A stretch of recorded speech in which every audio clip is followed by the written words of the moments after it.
Grand Rising. Hope you guys had a fabulous weekend.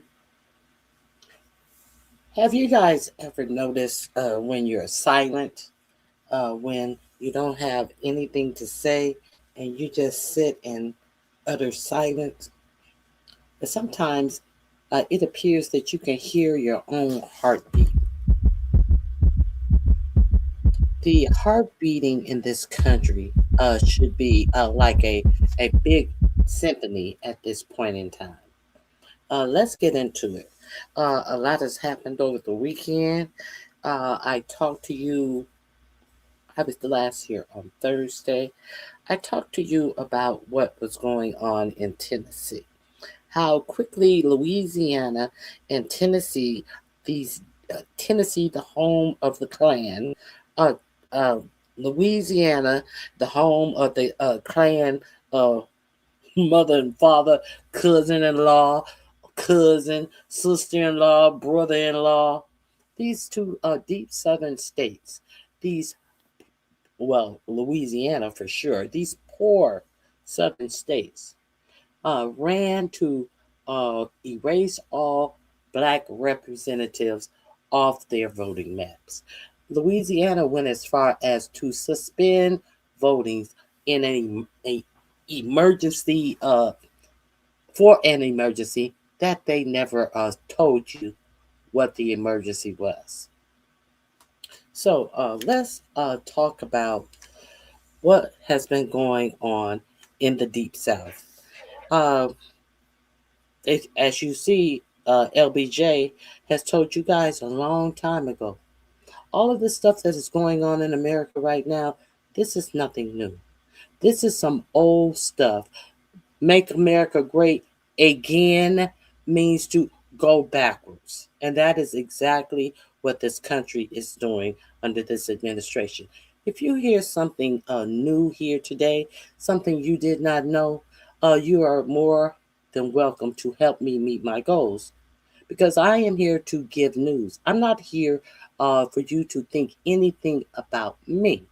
This has never been about me. This is about giving you news. If you hear something new, you're more than help. You're more than welcome to help me to ding my goals, because those are and always will be my goals.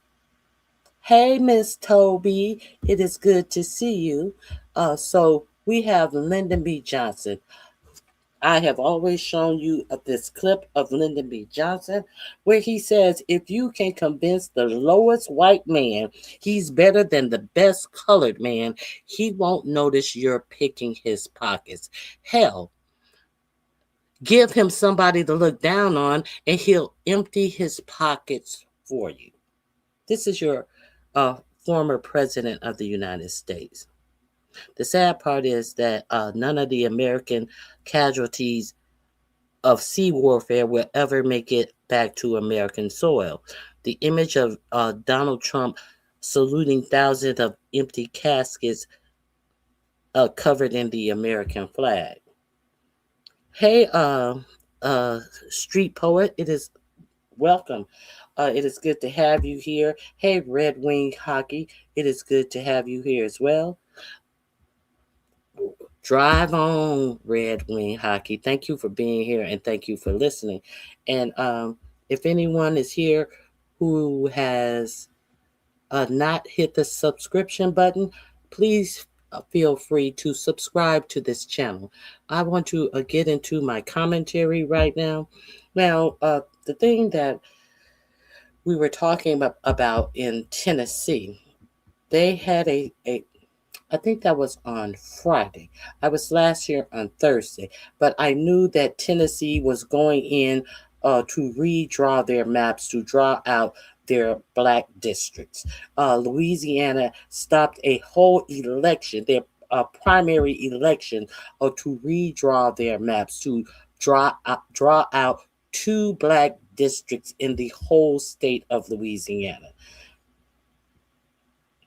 I don't know if you guys heard this, but I will present this to you so you can hear it for yourself. Let me share this. We had Justin Pearson had remarks about what the legislator in Tennessee, in effect, was doing, and I think that everyone needs to see this. If you have not seen this, let's look at this together. And this is nothing but facts upon facts upon facts.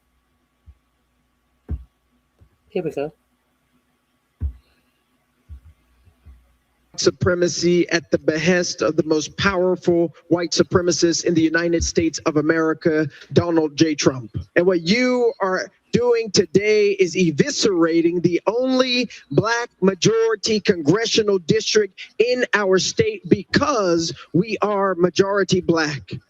We are here because this Republican Party has to seek to steal elections and seats because the president and the party have refused to address the pain, the suffering, and the struggling of everyday Tennesseans. This is about attacking, targeting, and cracking District 9 into pieces for more political and racial dominance and white supremacy in the state of Tennessee. And we need to realize that the Calais decision that you all are basing your decisions off of, that gutted the Voting Rights Act, that Voting Rights Act was paid in blood. It was not just a parchment of paper signed into law. It was paid in blood on the Edmund Pettus Bridge.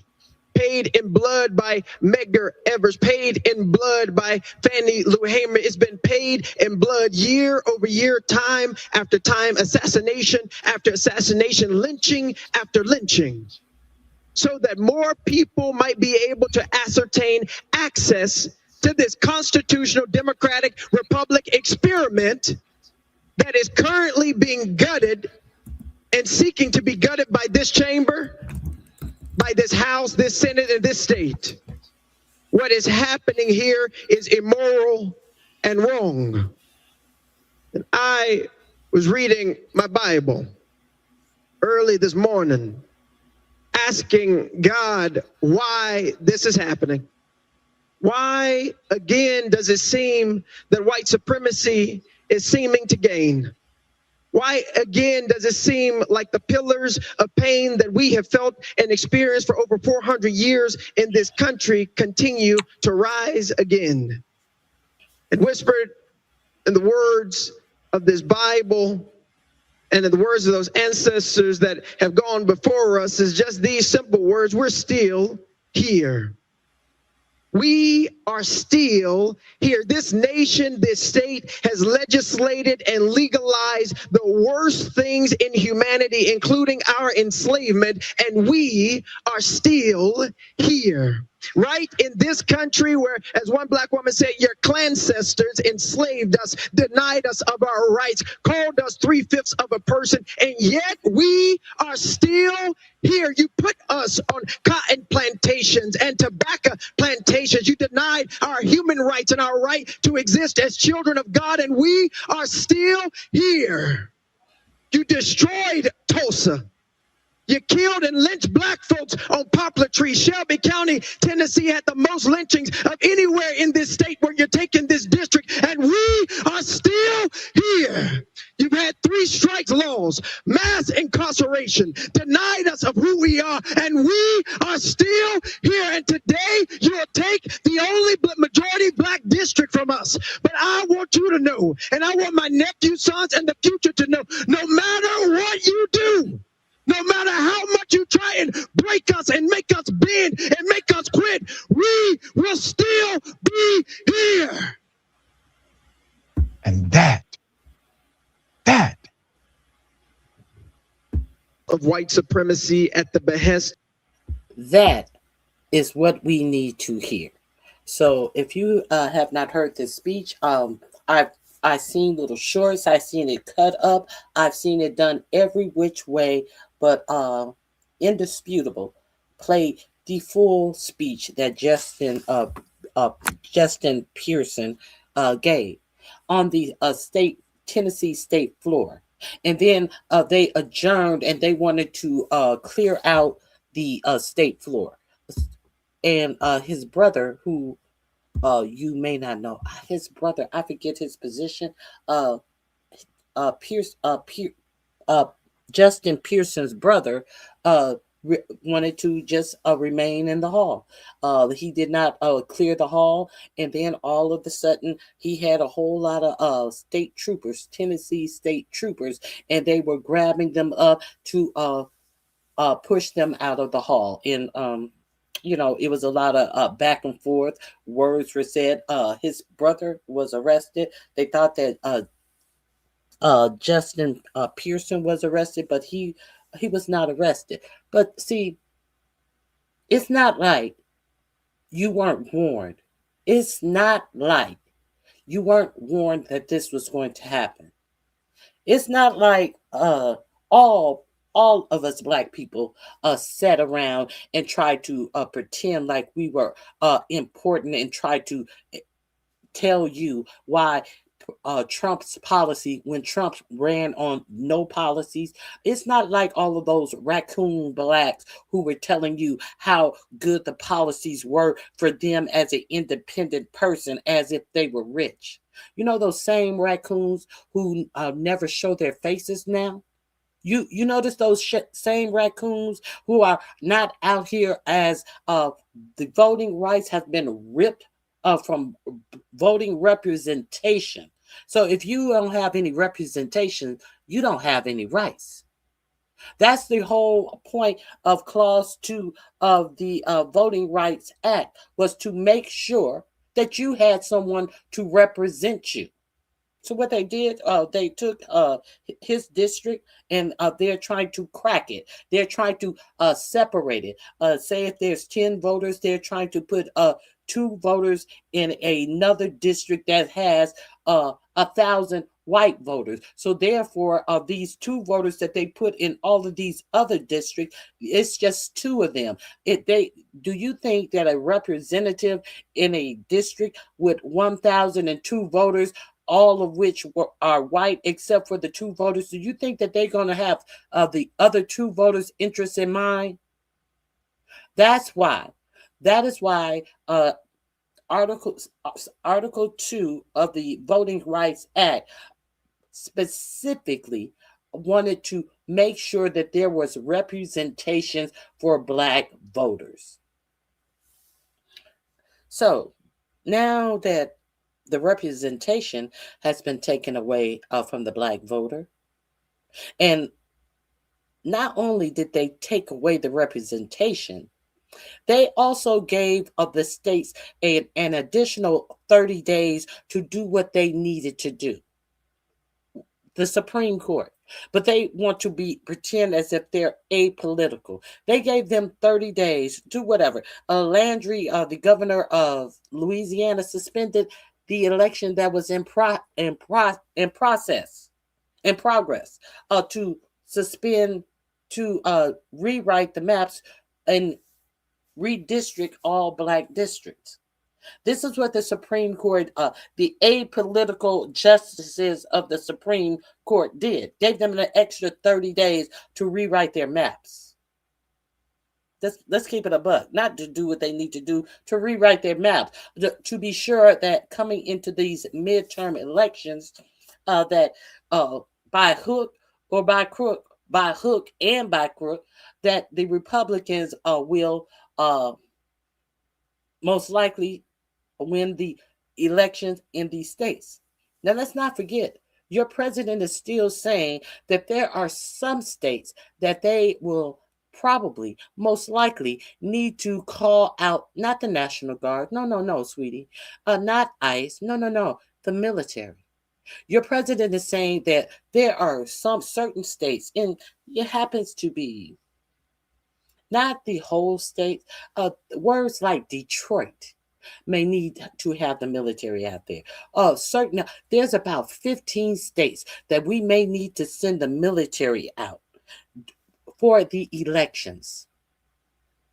What do you think that the military is going to these black locales for? Because they already know that Michigan is not going to gerrymander all the black districts out of their district. So the states that are not going to gerrymander the uh, the black representation out, they want to bring the military in to these uh, largely black precincts to have the militaries standing over black people as they vote. If you didn't know that, I'm just giving you the information. This is what's coming out of the mouth of your president, while everybody is silent and acting as like, oh, I didn't hear that. Well, you heard it now. You heard it today. Tell a friend. This is making America great again. Great again. Going back, not progressing, regressing. Is this what is making America great again? Hmm. Now, I noticed that a lot of people have been very, very silent. You know, a lot of people who talked about the Jeffrey Epstein files. There has even been talk about someone like Marjorie Taylor Greene starting a coalition with Ro Khanna, the Democrat from San Francisco. There has been, we don't agree on everything, but there are things that we agree on. What have you heard from the Georgia former MAGA woman, MAGA Senator Marjorie Taylor Greene? What have you heard from her about the repeal of the Section 2 of the Voting Rights Act that largely disenfranchised black voters? You haven't heard shit from her. That's why when Marjorie Taylor Greene came out against not extending the subsidies for Obamacare, I told y'all, fuck Marjorie Taylor Greene, because the only reason she came out against Trump not extending the subsidies for Obamacare is because it affected her own children. See, we don't need to try to warm up to and see she has another way and see she's changed her mind. See, she's apologized for being a whole motherfucking fool out here supporting all of these MAGA lies. Oh, well, she's apologized. But you notice she ain't said a word about black people losing their representation in the vote. She ain't said nothing about that. So the next time you see people talking about, oh well, maybe during the midterms we need to coalesce around people who have some of the same ideas about us. I'm not ever. I won't ever, never ever be on the side of somebody who is not on my side.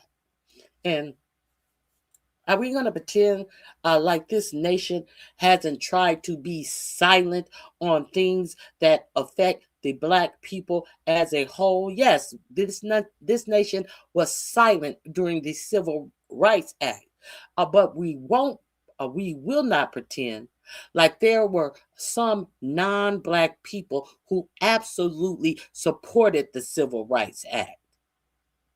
See, because it takes some to bring along the others who want to sit in their racism and their ignorance. It takes some other people to lift their voice and say this shit is wrong, and that's what it's going to take right now. Trust and believe. Your silence is complicit. Dr. King did a whole speech about silence in the 1960s civil rights march, the civil rights push, about silence being complicit. And I am not going to accept any of this silence. I am not going to entertain all of these people who, oh, well, maybe we can bring this person under the tent because they're against certain things. No, no, no, no. No, no, no, no. You're going to have to speak up.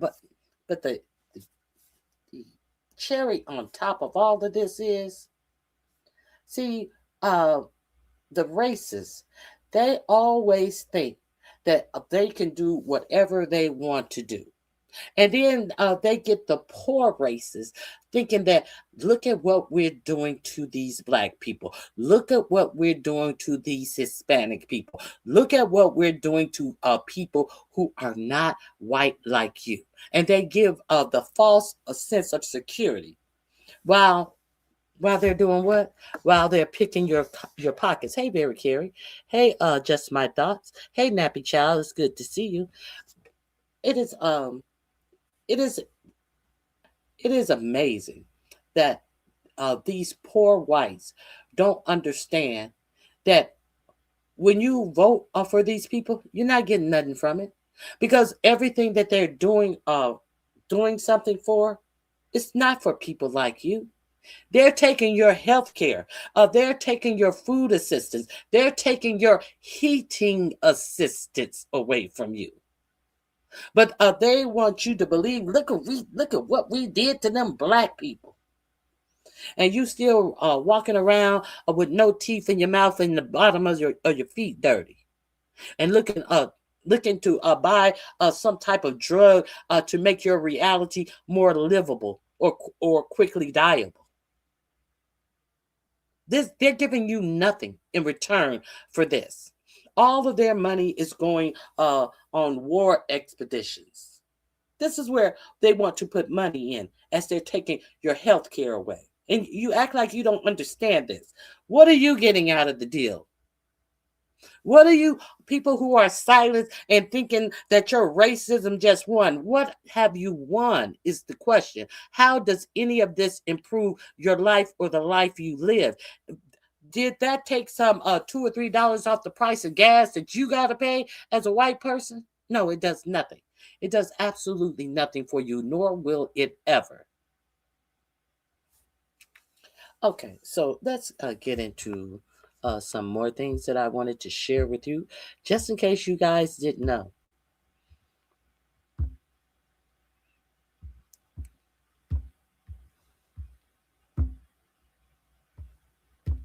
In a 1968 speech where he reflects upon the civil rights movement, states, "In the end, we will remember not the words of our enemies, but the silence of our friends." As a teacher, I've internalized this message. Every day all around us, we see the consequences of silence manifest themselves in the form of discrimination, violence, genocide, and war. Dr. Martin Luther King Jr., in a 1968 speech where he reflects upon the civil rights movement, states, "In the end, we will remember not the words of our enemies, but the silence of our friends." As a teacher, I've internalized this message. Every day all around us, we see the consequences of silence manifest themselves in the form of discrimination, violence, genocide, and war. So, how many people heard a whole lot of silence about the genocide that happened in Palestine?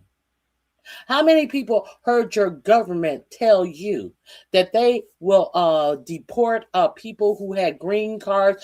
They will denationalize people who were citizens of the United States if they said something about what was going on in Palestine. How many of you sat here and heard your government say that you were being anti-Semitic if you said what was going on in Palestine was wrong? How many people were detained by ICE and deported or threatened with deportation because they were over here on a visa and they said something? One lady, she didn't even say anything derogatory. One man, he was having protests to support the Palestinians, and they tried to frame them as domestic terrorists. Not domestic terrorists, as terrorists, because they didn't consider them to be domestic because they were here on green cards to study. How many people remember that happening? How many of you have been in my chat when I have shared the Ken Klippenstein reports about how this government has put things in action? Sebastian Gorka is the counterterrorism czar for your president, who has put something into action, but it's not in it particularly frames out a way to deem leftist protesters as domestic terrorists, even if you have not committed a crime. They are looking at things and they're calling them pre-crimes. Now we do know to protest your government is your constitutional rights.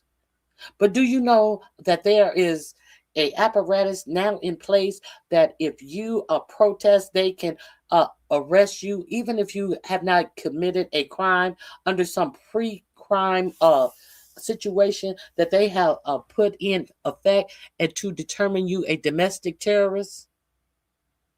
See, that's why silence can be very dangerous. That's why us sitting around here trying to butter up the other man, thinking you're gonna get something out. All you're gonna get some hot buttered biscuits. You get nothing from buttering up to people who don't see it for you.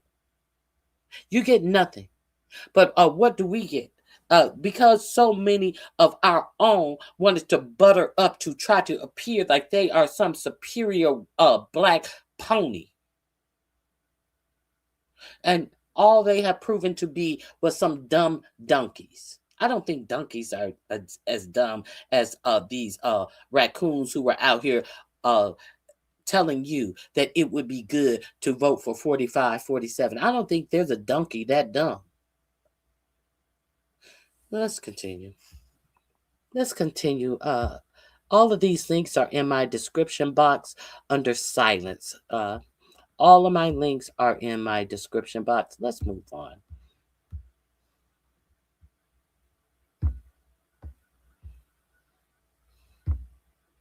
If you are not familiar that we are going backwards, I want you to listen to this and tell me, do you think we're going backwards? I think we're absolutely going backwards. Men do not easily assume the task of opposing their government's policy, especially in time of war. Nor does... Are we in war? Are we at war? Now, something, this is during the Vietnam era. This is in the 60s. And here we are again. Remember the speeches that Dr. King gave about sending our men and our boys off to war disproportionate to their white counterparts? Oh, you know who one of their white counterparts who didn't get sent off to war is your current president. But disproportionately, there were black bodies being brought home in the Vietnam War. A war for what? How, can somebody tell me why we went to war in Vietnam? I'll cash app you if you can tell me why did we go to war in Vietnam. I'm not worried about cash apping you because no one knows why we went to war in Vietnam because we went to war on a bunch of bullshit and lies. Similarly, why are we at war in Iran right now from a president who got doctor notes about bone spurs so he couldn't go to the Vietnam War, but he wanted to wage a war similar to the war and the treasure and the blood that was lost in Vietnam. He doesn't even know what to do. He's bored by the war. He wants to move on to something else. So you see him this weekend driving vehicles through that reflective pond. He's bored, calling reporters bitches because they ask the question, should you be out here concentrating on the ballroom and the reflecting pool at a time when gas prices are so high and we are at war? He called her a bitch for asking a obvious question. So are we going to pretend like we are turning into some dictator state? Reporters are afraid to ask obvious questions that reporters should be asking. Are we at a point where our media is being censored and we don't even recognize it? Let's continue. The human spirit move without great difficulty against all the apathy of conformist thought within one's own bosom and in the surrounding world. Some of us who have already begun to break the silence of the night have found that the calling to speak is often a vocation of agony, but we must speak. We must speak with all the humility that is appropriate to our limited vision, but we must speak. I've chosen to preach about the war today because I agree with Dante that the hottest places in hell are reserved for those who in a period of moral crisis maintain their neutrality. Now, of course, are we not in a moral crisis right now? Is this what's going on with the voting to secure the Republicans, the unpopular Republicans? Donald Trump is underwater under every poll, underwater in the negatives, not just breaking. He's not above water. He's underwater in every polls. So therefore, there's a mass rush to disrupt our elections. Isn't that what dictators do to ensure they will win? Your president said with a serious face that his jet will be ready soon, and the ballroom will be ready. So maybe it'll be ready by the time he leaves office in 8 or 9 years. Do you think he's playing about that? You think he's playing about that now? Do you think he's playing about that? Is what I need to know. And what else I need to know is, does he even think that he has 8 or 9 years above ground? That's curious that he thinks that. I mean, because he looks very ill. I'm not talking about any attempts on his life. I'm talking about his age and the progression of how ill he looks. He can't even stay up in the daytime in press briefings, in these little bullshit press briefings he has in the Oval Office. He's sitting there asleep and slobbering. So are we going to ignore all of the things that are right in front of our eyes? And are we going to fall for all of these stunts and games that the Republicans are putting out just so they can remain in power, so their lives will not be affected?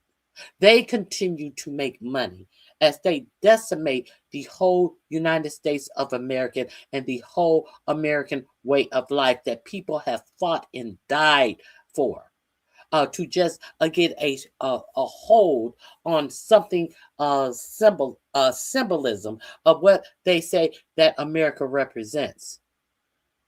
But it doesn't represent it only for non-white people in this country.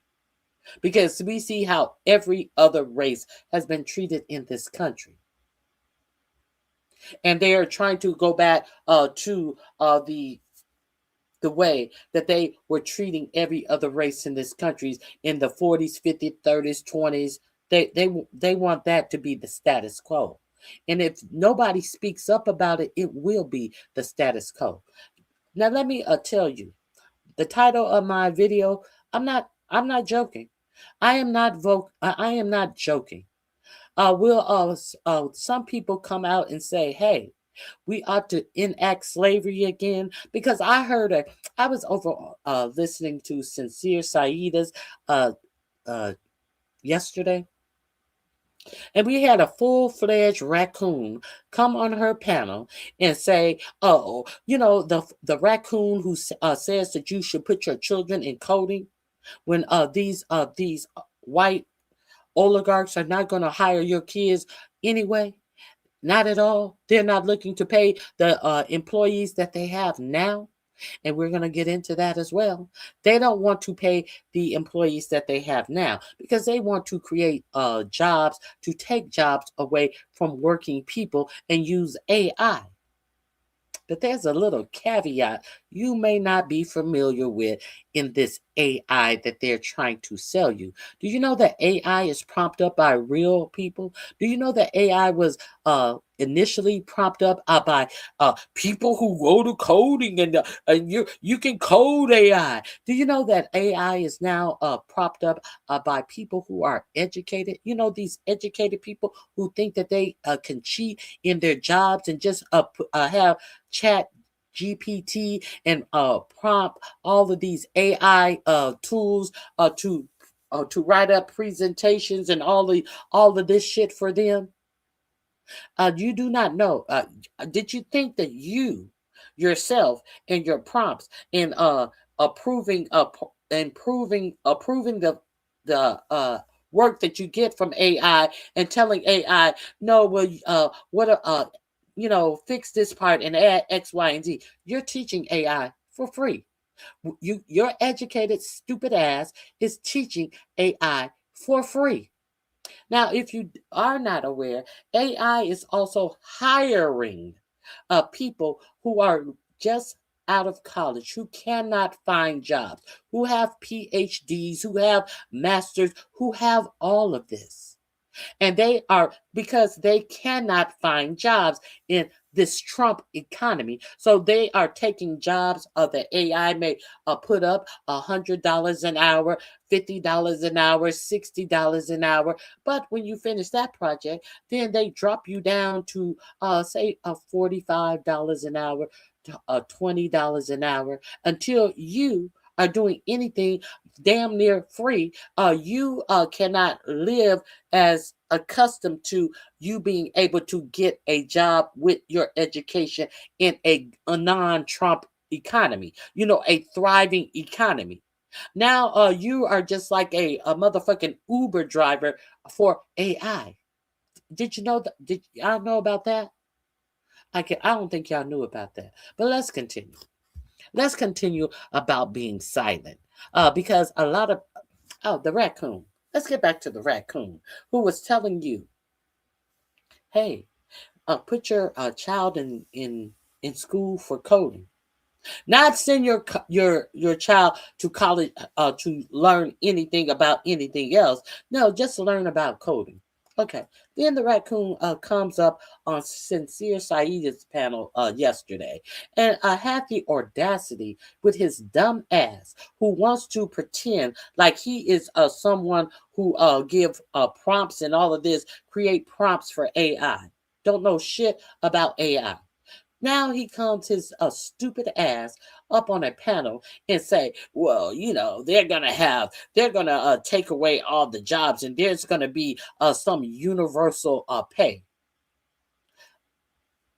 In all of the talk that you have heard these oligarchs talk about their rush to be number one in AI, at what point did you ever? They admit that they are going to take these jobs. At what point have you ever heard any of these AI bros, these oligarchs, say anything about some type of universal pay? That all you have, all of you idiots out here, where they're gonna have to do something. They're gonna take all the jobs and give them to AI. So there's gonna have to be some type of universal pay or something.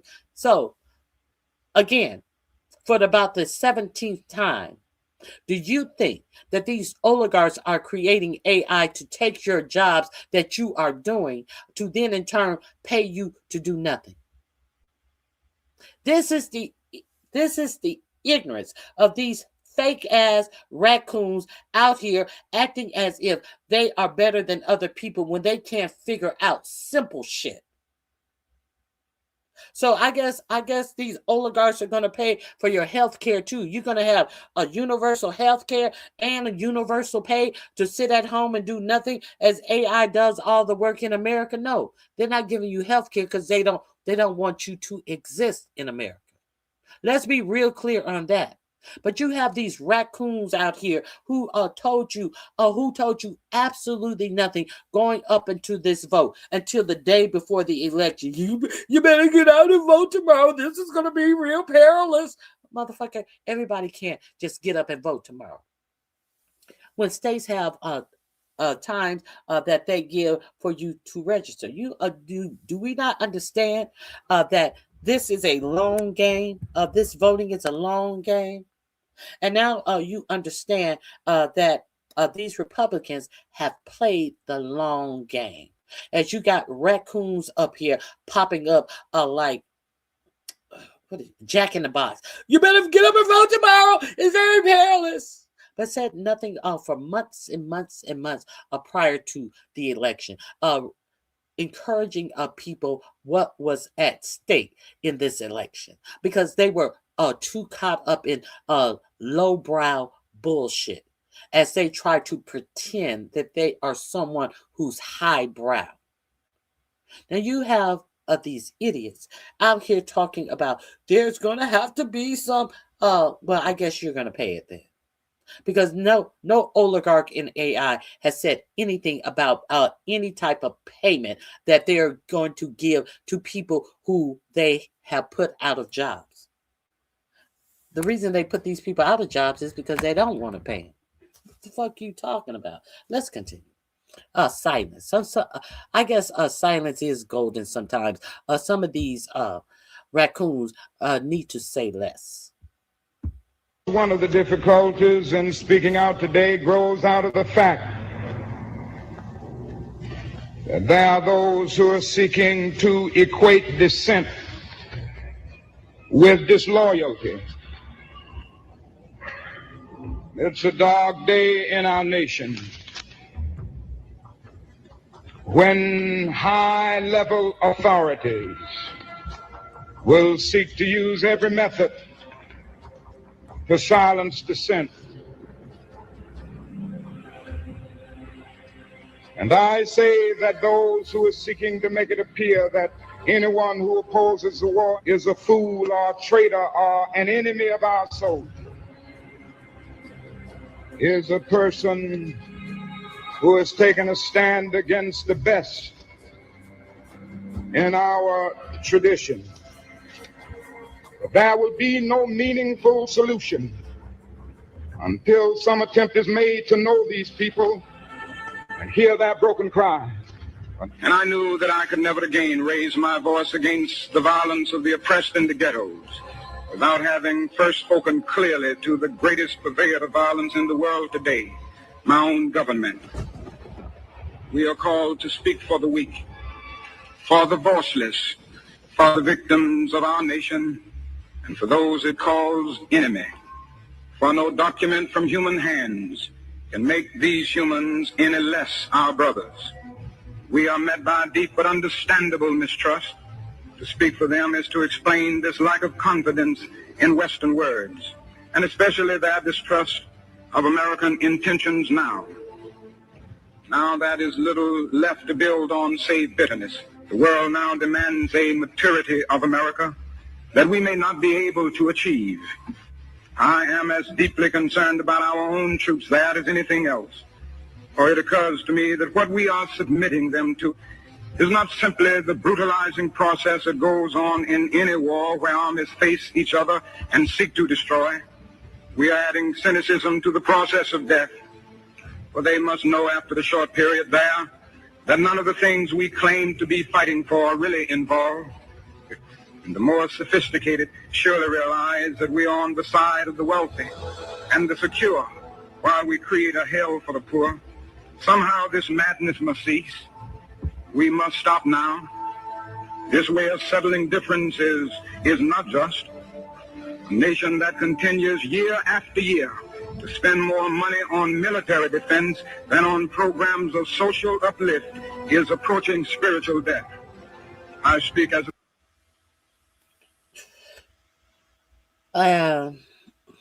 if you were here in my chat, I let you hear the the budget hearings for the Pentagon for 2027, as they asked for $1.5 trillion instead of the $1 trillion Pentagon budget. So, do you think that we are, as healthcare has been gutted in this country?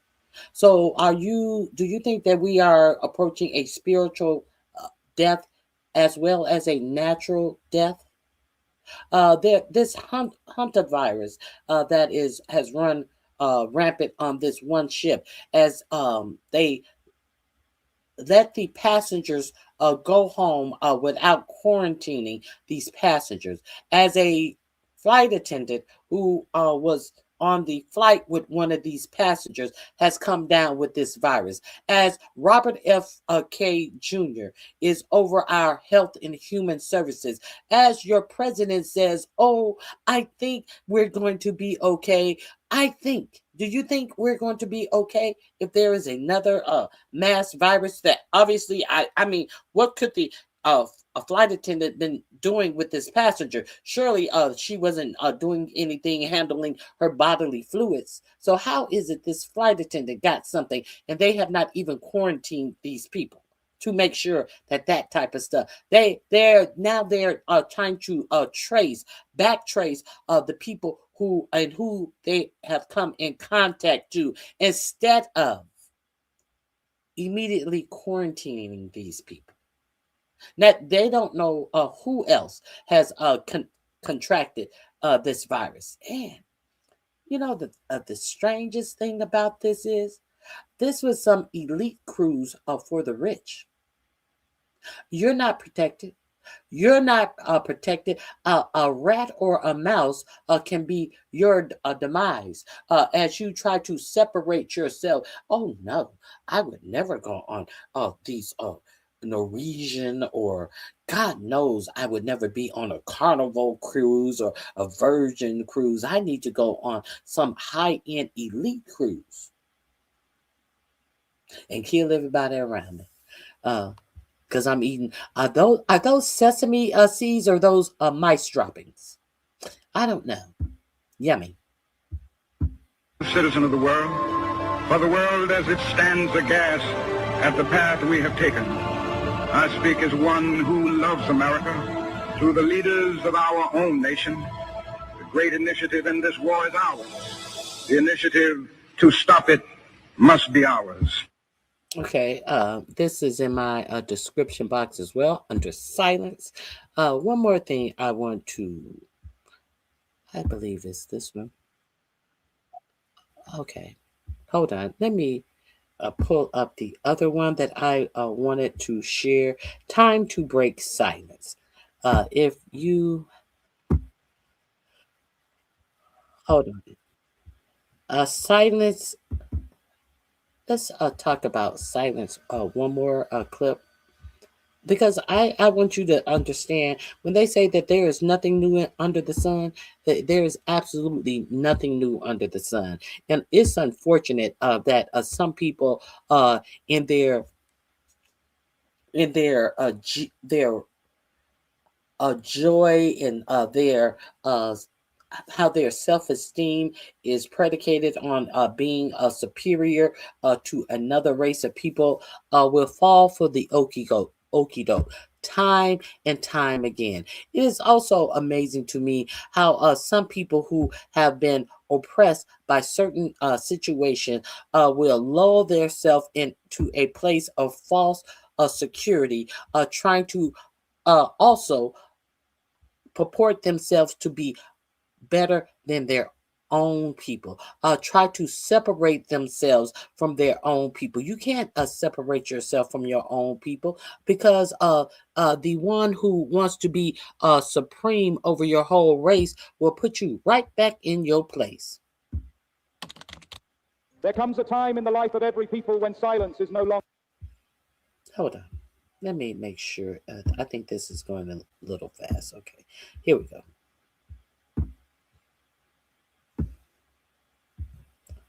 Let's start this again. In the life of every people when silence. There comes a time in the life of every people when silence is no longer a virtue, when neutrality becomes a betrayal, and when comfort must give way to conscience. That time is not some distant moment waiting for future generations to confront. That time is now.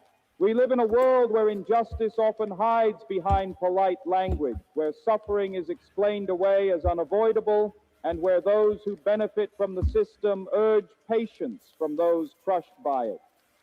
Too often we are told to wait for a better season, a calmer moment, a more convenient hour. But history has taught us that justice delayed is justice denied, and silence in the face of wrong is not peace, it is complicity. Today I rise to say, silence in the face of wrong is not peace, it's complicity. that there is a time to speak, a time to stand, and a time to break silence. Silence has a seductive power. It promises safety. It whispers that if we do not speak, we will not be targeted.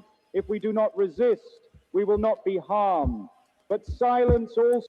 It says, if we do not speak, we will not be targeted. How many raccoons have you seen go on social media and tell you that this is not our fight? But this is not our fight. This is not our fight. Hold on, people. This is not our fight.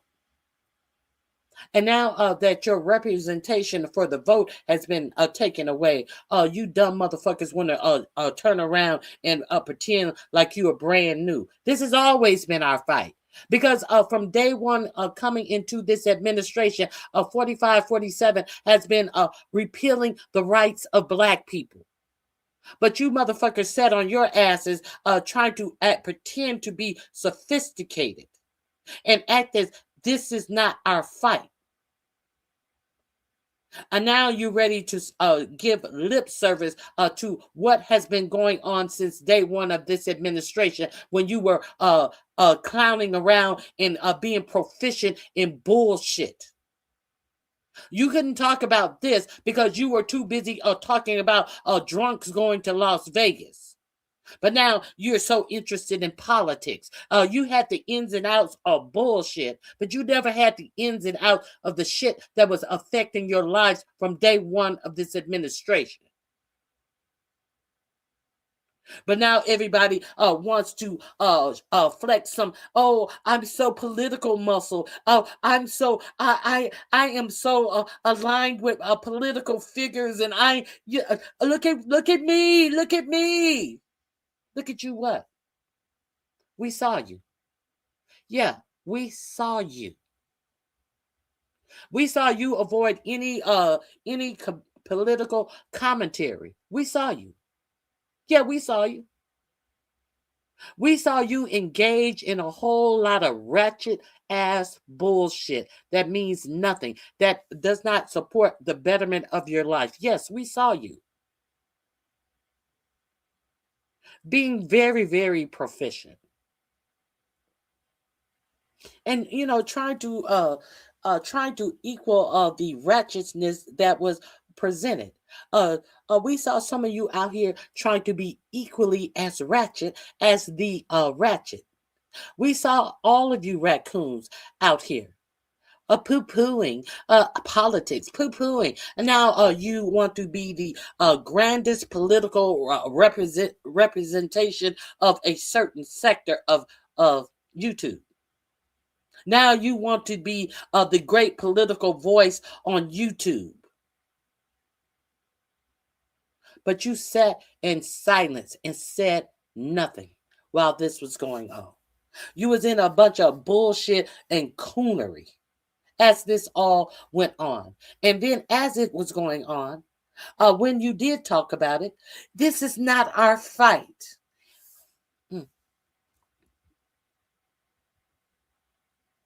A silence also carries a terrible cost.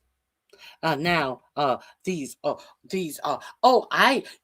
should listen to me for political commentary. You should listen to me because this, that, and the other.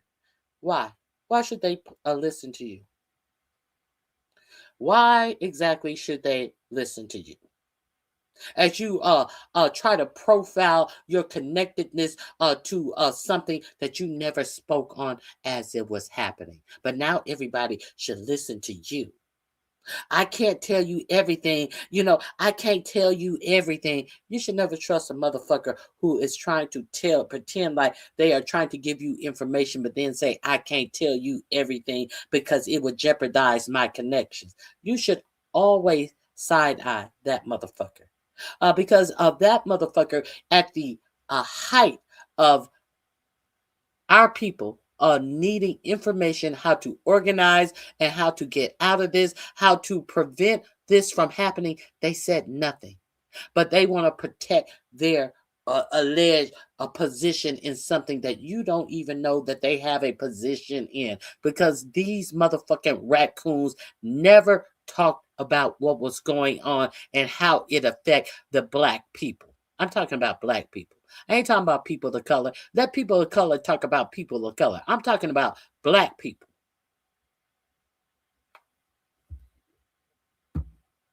If we do not resist, we will not be harmed.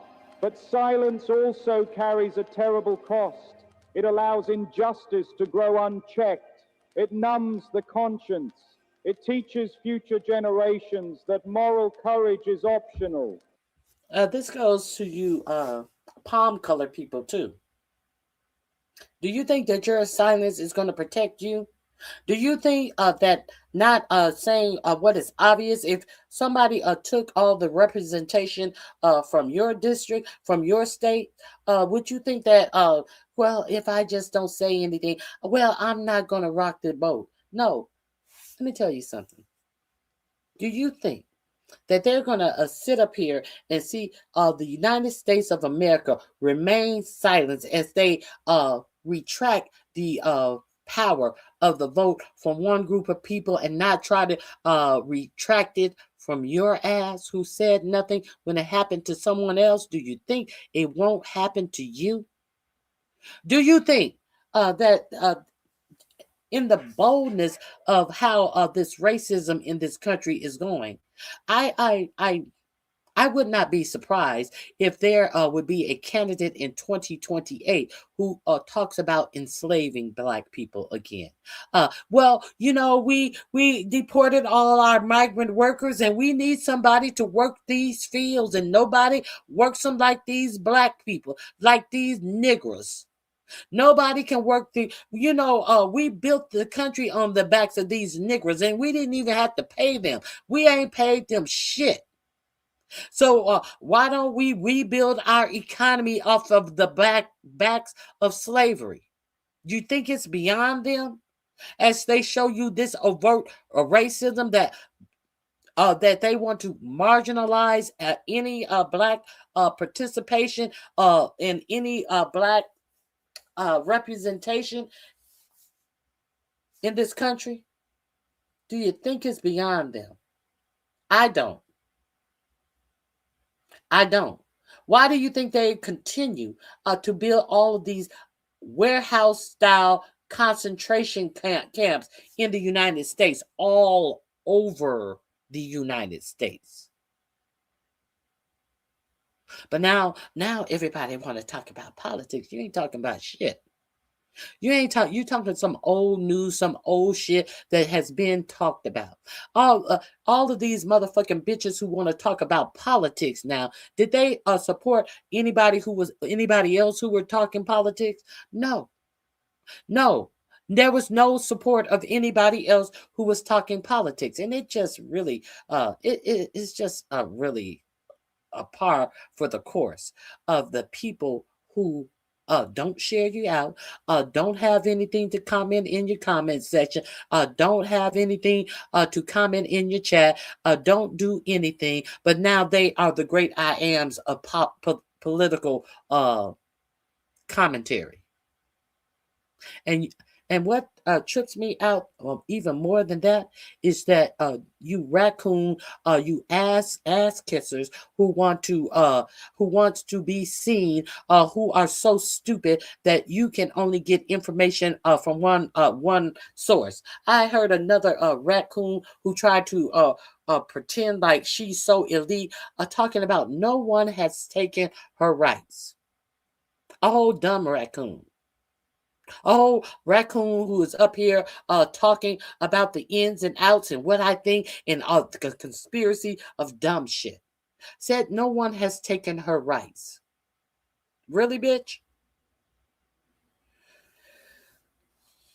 White people, you think this is just for black people? Do you think that if you say that, hey, running again in 2028, that's a bridge too far. I can't support that. What do you think is going to be the outcome of that? If he already knows that a large swath of people have said that they will not support the anything goal type of administration that he wants to have. Do you think he will let your vote count? Do you think that they will find a way to disenfranchise the vote of people who will protest against what he's saying he's going to do? Do you? We're gonna show the federal judges that 4547 has nominated had to go through a confirmation hearing.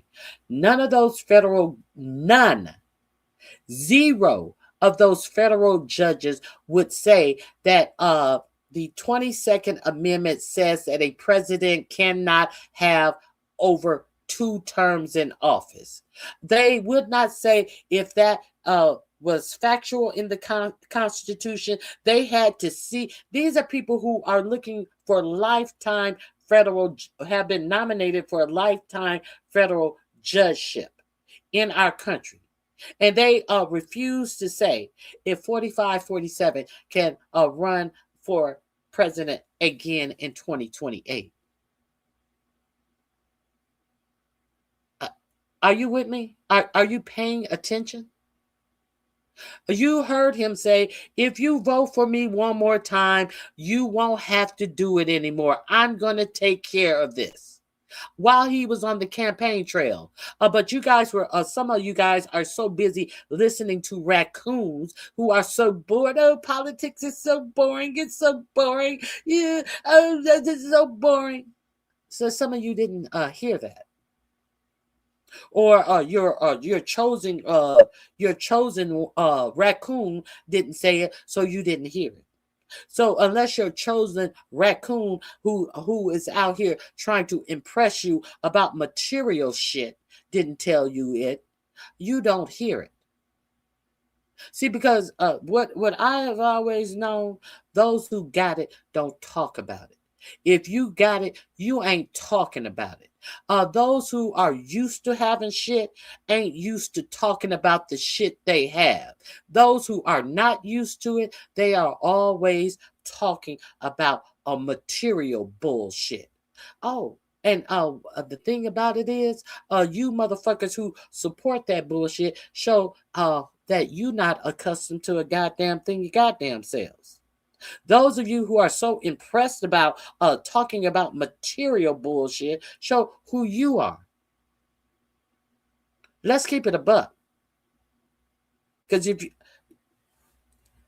listen, don't talk about it, be about it. That's where I come from. Don't talk about it, be about it. And if you are being about it, it ain't a goddamn thing you need to talk about. If you know, you know. Game recognizes game. All of that shit. And all of these fake motherfuckers out here trying to impress you. You can't impress me. You cannot impress me. When you're out here just awash in bullshit. at a time when this election was going on, and all of the Project 2025 shit was out here right in your faces. And okay, some people catch on when they catch on. Some people catch on when they catch on. Let's continue this. The greatest tragedies of history were not created only by cruel people, but by good people who chose comfort over conviction. They were created by those who saw wrong and said nothing, who knew the truth and hid it, who mistook quiet for wisdom and passivity for peace. We must ask ourselves difficult questions. What happens to a society when it becomes more concerned with order than with justice? What happens when laws protect systems instead of people? What happens when the voices of the suffering are drowned out by the applause of the powerful? A nation, like a person, loses its soul when it abandons its moral compass. Breaking silence is never easy. It requires courage because it often invites criticism. It demands sacrifice because it threatens privilege. And it requires faith. Faith that truth spoken in love is stronger than fear spoken loudly. Those who break silence are often labeled as troublemakers, agitators, or extremists. But history has a different name for them: prophets, reformers, and builders of conscience. We must remember that progress has never been handed down as a gift. Oh, I gotta signify.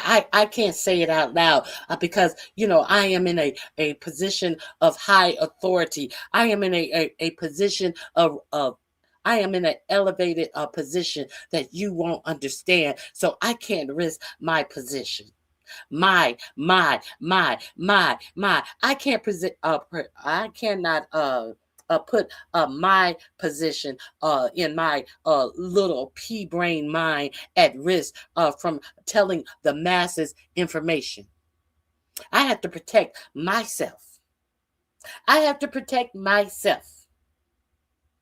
You ever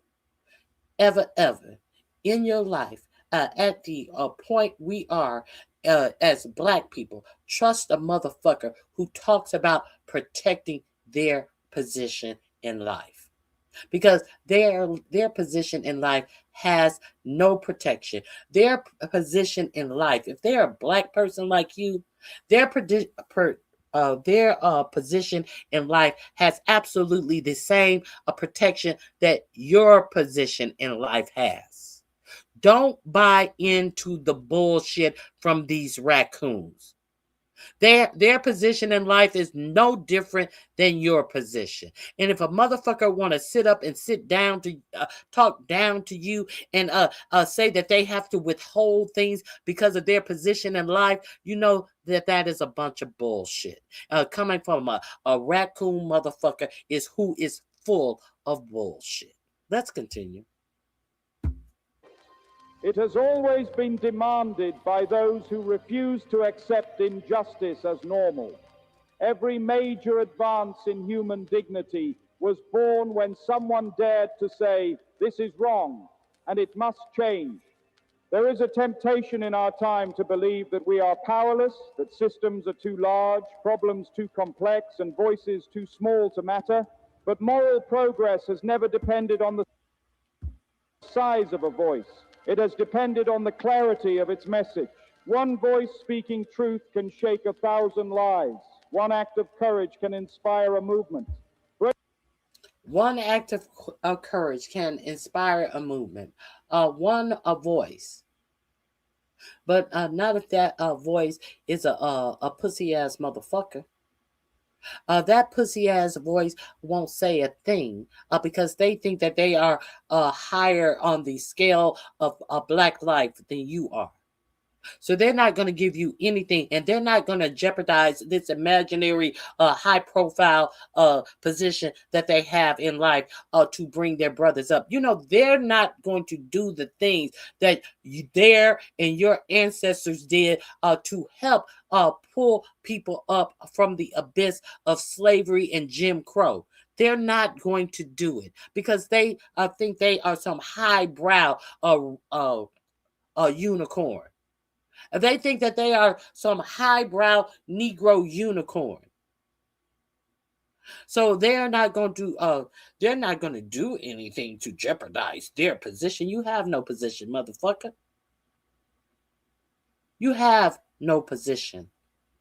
You're not going to say anything because you know that if you say anything to rightfully protect your own rights, everything will be snatched from under you. So are you going to be a good Negro? You're going to be a good house Negro, and you're going to let us know when the slaves out there in the cotton field, when they about, are you going to tell us what those old Negro spirituals mean when they say sing way by the water, that they are saying go to the go follow the Mississippi and all that shit. See, you're going to be that raccoon. As you sit up here and try to exude some superiority over your own people. But you bored by politics, but now you want to talk about politics. But you ain't saying nothing. Let's continue. Breaking silence does not mean shouting in anger or speaking without thought. It means speaking with moral clarity. It means refusing to hide behind excuses. It means choosing truth even when it is uncomfortable, and justice even when it is costly. And let us be clear, breaking silence is not an act of hatred. It is an act of love. It is love for the oppressed, love for the future, and love for the moral health of our society. True love does not... Hold on. No shit, Sherlock. Who said it was? No shit, Sherlock. Let's continue. I don't recall anyone saying that was MLK voice. Ignore suffering. It confronts it. True peace does not silence conflict. It resolves it through justice. We are often told that speaking out will divide us, but injustice is what divides us. Silence does not create unity. It preserves inequality. The unity worth having is not built on suppression, but on shared dignity. There comes a moment when a society must decide what it values most: comfort or conscience, order or...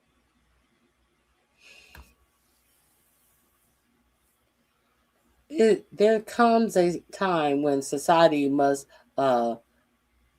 decide what it likes most: comfort or conscience, order or justice.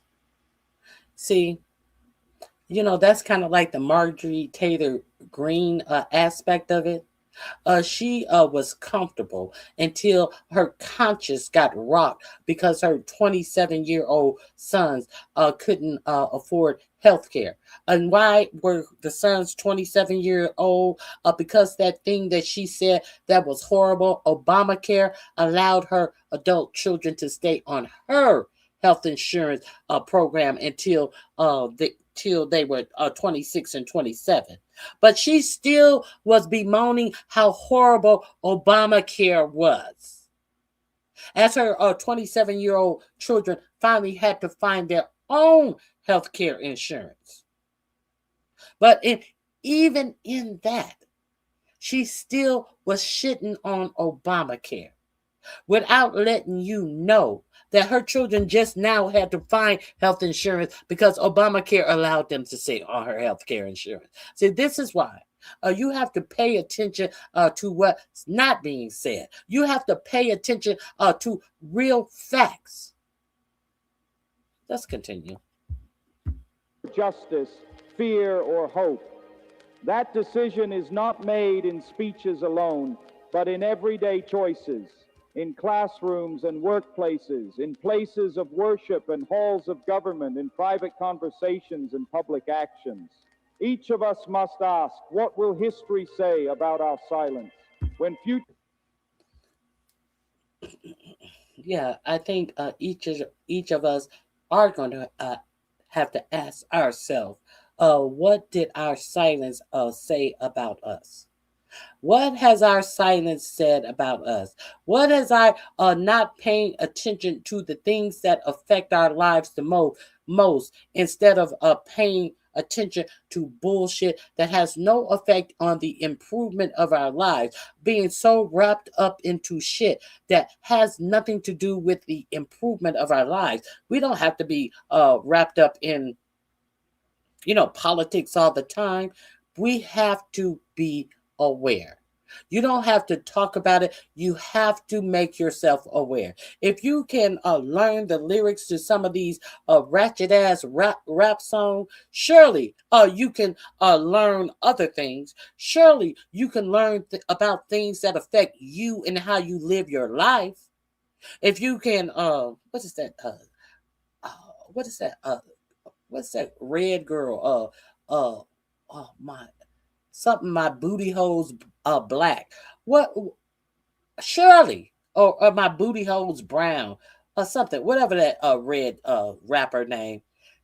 If you can learn the lyrics to some stupid ass shit about my booty hole is brown, surely you can learn something about what's going on that is going to affect you and how you live your life here in the United States of America. But I guess not. Because if enough people had been paying attention, you would not have had the ignorance out here telling you why you should vote for 45, 47, or the I don't think one ignorant is worse than the other. I don't think the ignorant who told you the policies of 45, 47 were good for them. I don't think that the ignorants who told you not to vote, I think they are equally as ignorant as the other. Let's be real clear. We had a whole lot of ignorance out here. A whole lot of dumb shit being proposed out here.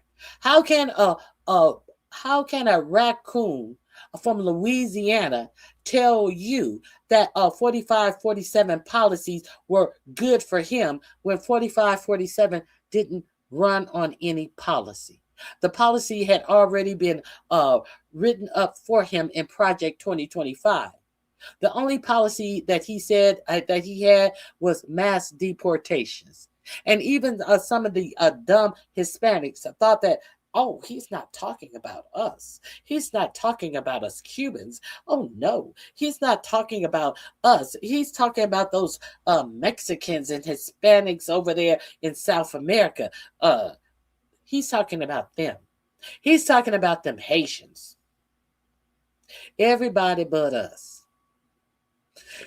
I will vote for Donald Trump. Isn't that what that Cuban bitch was singing? I will vote for Donald Trump. I will vote for Donald Trump. She stopped singing when they deported her Cuban husband, though. She was outside of courtrooms crying. She wasn't singing, I will vote for Donald Trump. She wasn't singing that then. But when you think it's going to happen to everyone else, you can pretend to be silent. You can pretend to play dumb.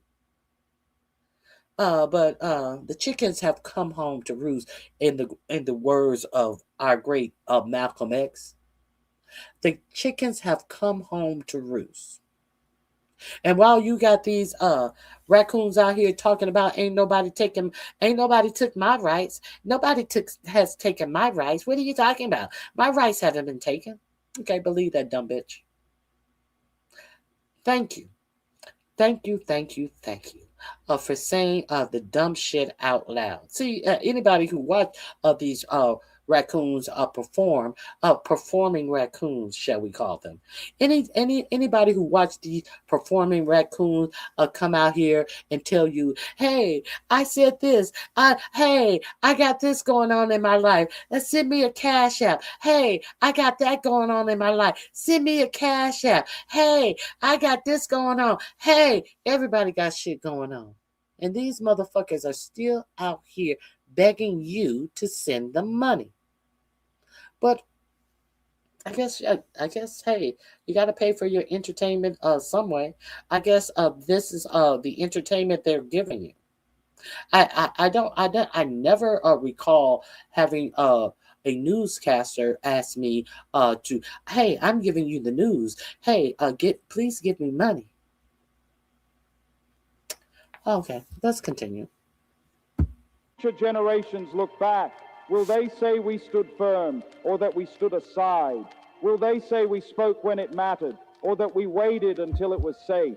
The measure of a society is not how it treats the powerful, but how it treats the vulnerable. And the measure of a person is not what they say when it is easy, but what they do when it is hard. Let us not be remembered as a generation that knew better but did nothing. Let us be remembered as a people who refused to surrender their conscience, who believed that moral courage could still change the world, and who understood that silence in the face of injustice is itself a form of violence. Silence in the face of injustice is itself a form of violence. Do not accept violence. Please do something to fortify your understanding about what's going on in the world around you. This link is in my description box. Yes, these links are in my description box. It is under silence. So,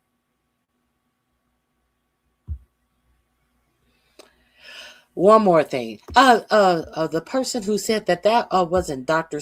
King's voice. Here, how about this? I'll give you something for yourself. Let me give you this.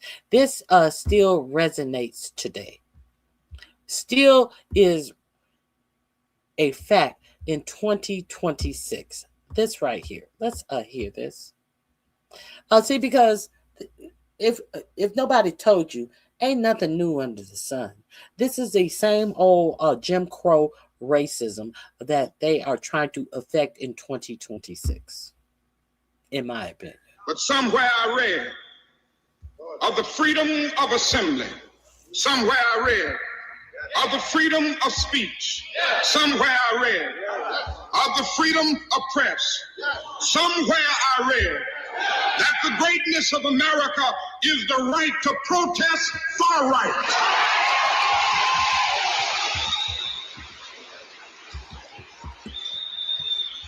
And so just as I say we aren't going to let any dogs or water hoses turn us around, we aren't going to let any injunction turn us around. Excuse me 1 second.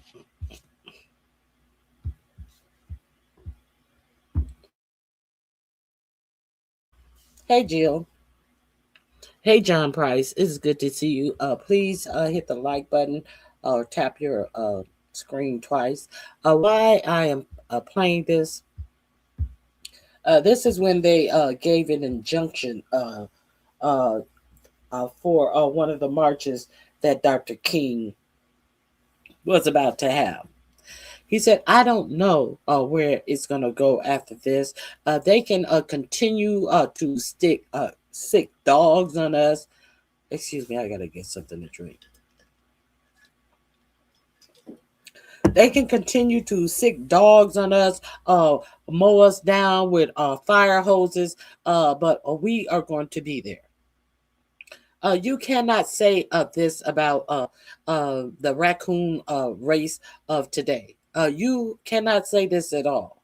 The biggest thing that these raccoons have been telling you that this isn't our fight because we voted for Harris. The biggest thing the ignorance have been telling you as they try to pretend like they are some elitists, this isn't our fight. This has always been our fight. And because we have not fought, we are the ones, Black Americans are the ones who lost the most. Some of us would rather switch than fight. Who said that? Wasn't that Malcolm X who said some of you would rather switch than fight? How apropos. Let's continue. Well,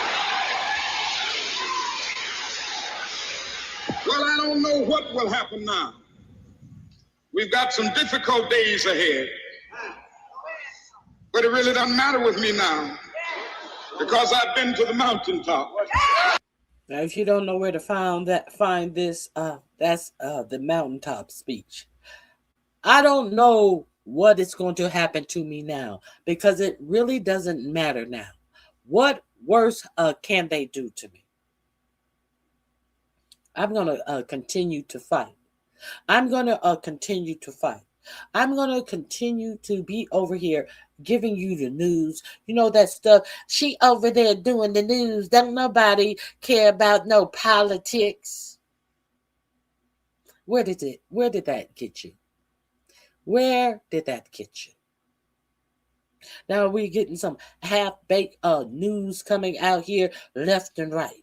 Now we're getting some, oh, look at me. I am here in the political sphere, but I have nothing to give to you. At least I get myself and my interest and my position taken away from me. So where has it gotten you then? If it's that easily taken away from you, where has it gotten you? Is what I want to know. Let's keep it a buck. Game recognizes game. Ain't nothing new under the sun. Let's continue. This link is in the description box under protests because he's talking about protests. You know, the thing that they have asked you guys to do, and they try to bring it to you in soft ways. Don't shop at these people who don't have your best interests at heart. And as you hear people time and time again talking about shopping at these stores that want to eliminate jobs from you. You know, they try to do it on soft little things like we're gonna protest Walmart this week. We're gonna protest. No.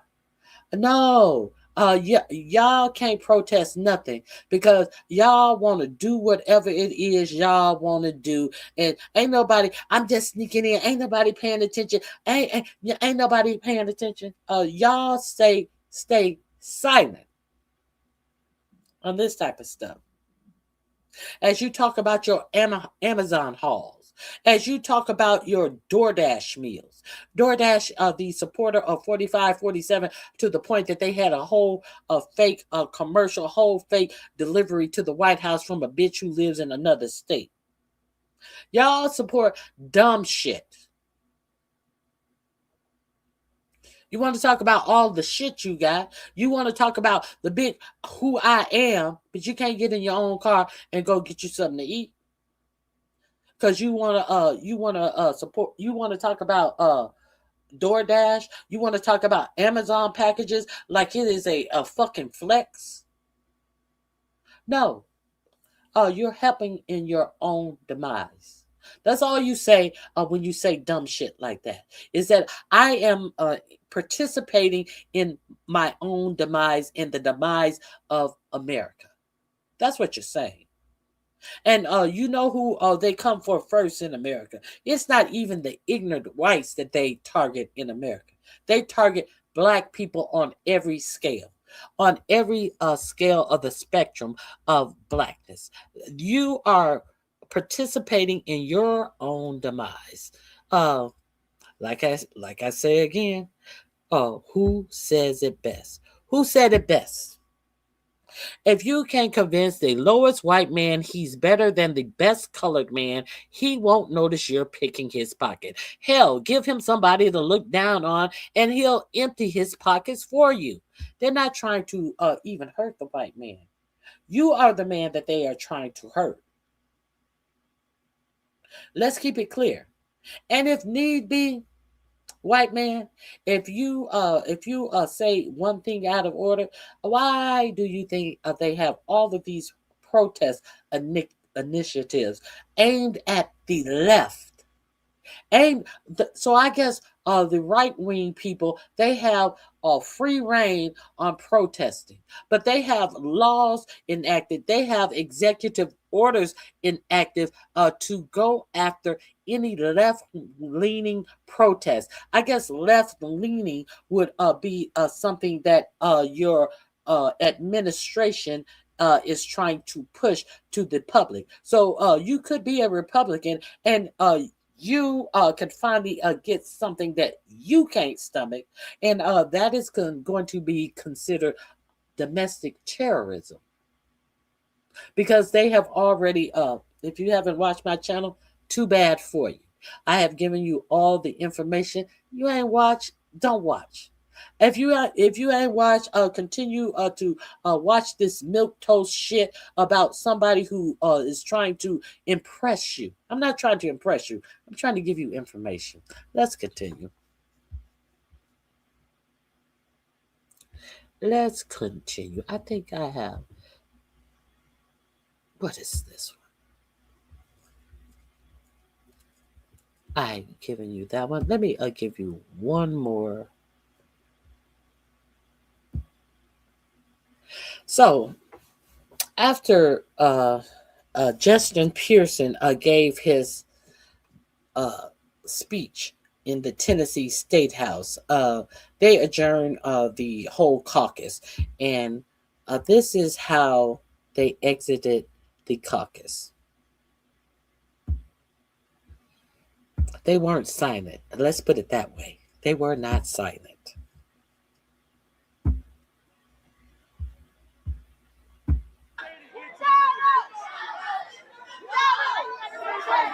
Anything I do say to get you leave? Is there anything I can do or say to get you to leave?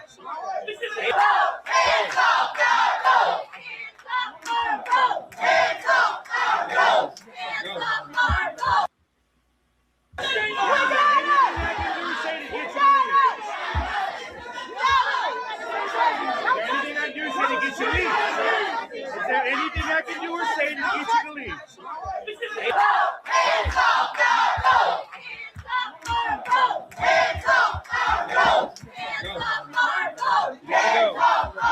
Time to go.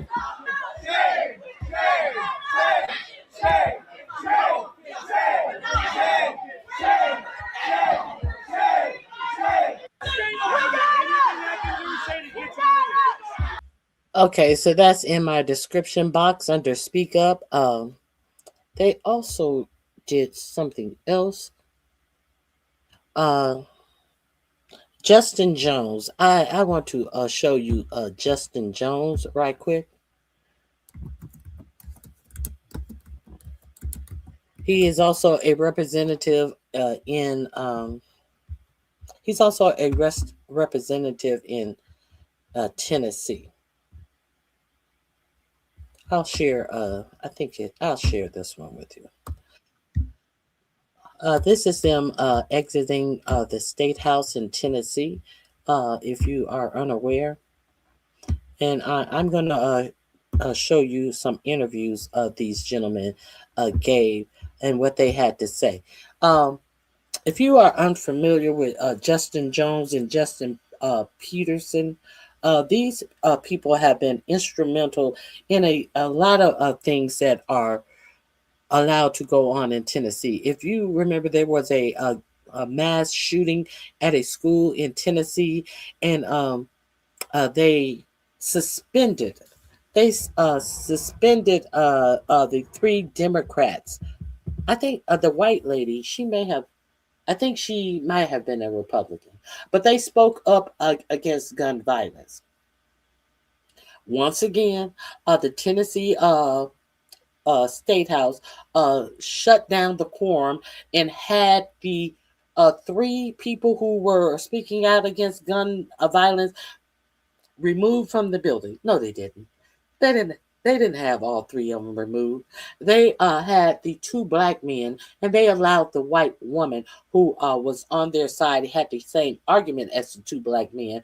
No, she was not removed. She was allowed to stay. So if you don't remember Justin Jones. This is Justin Jones leaving the Tennessee State House when they enacted the vote to redraw their maps, and where they shut down the quorum, and they made a big brouhaha because there were so many people, black and white, protesting what they were about to do with the Tennessee maps. This is the exit from the quorum. This is in my description box as well as the last video I showed you. It is called under the description, Speak Up. So let me share this with you.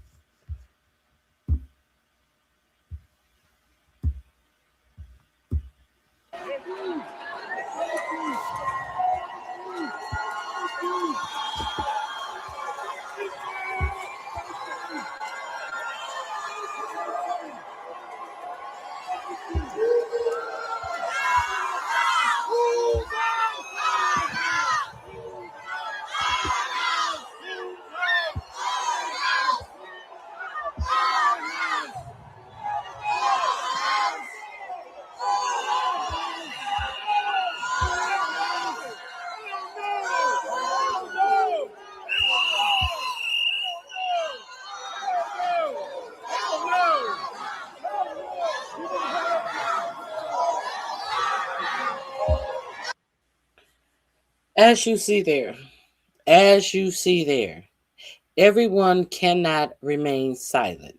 As in the civil rights march for civil rights, we had people, we had white people, we had Jewish people speak up. If you remember the three civil rights workers who lost their lives in Mississippi and was found in a dam that was about to be built, was taken out of their jail cells.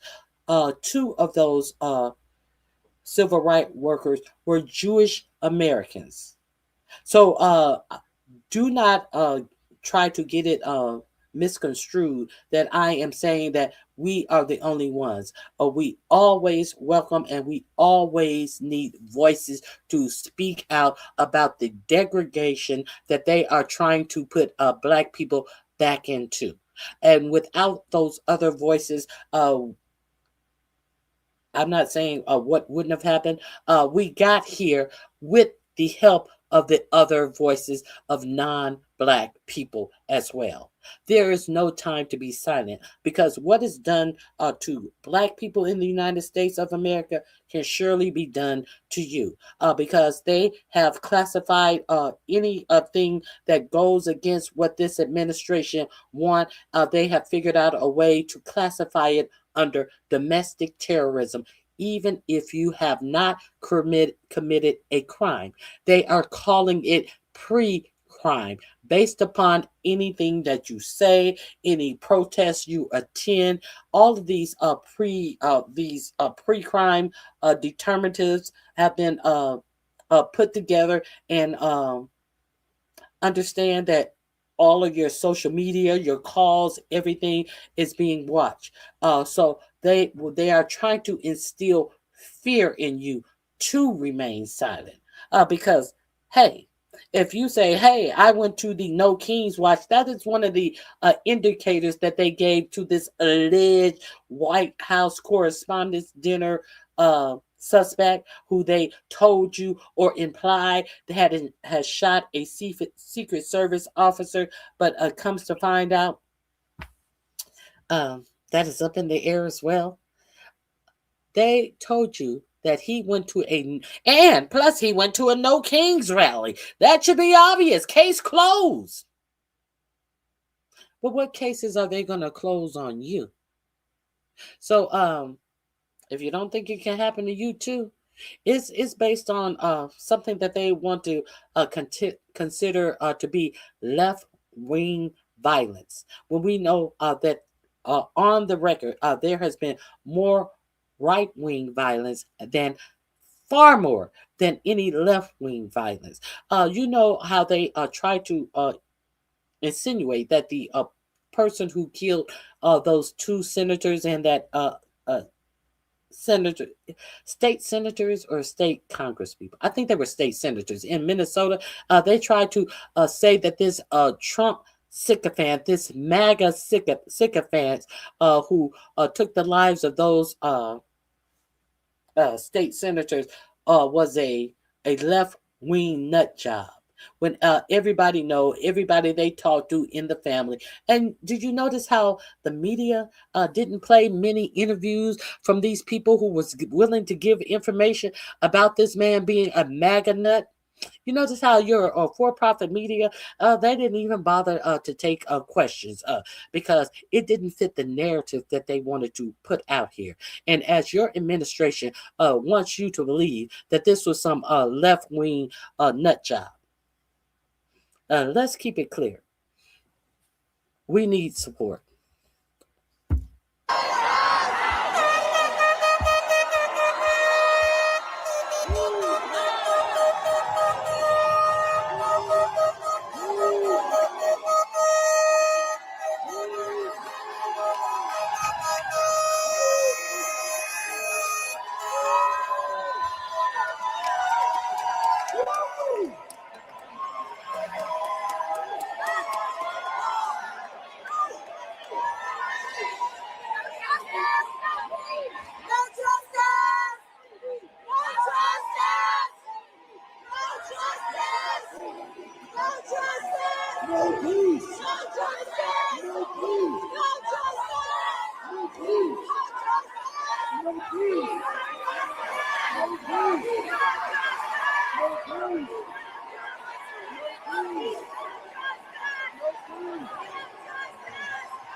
Donald Trump is panicking as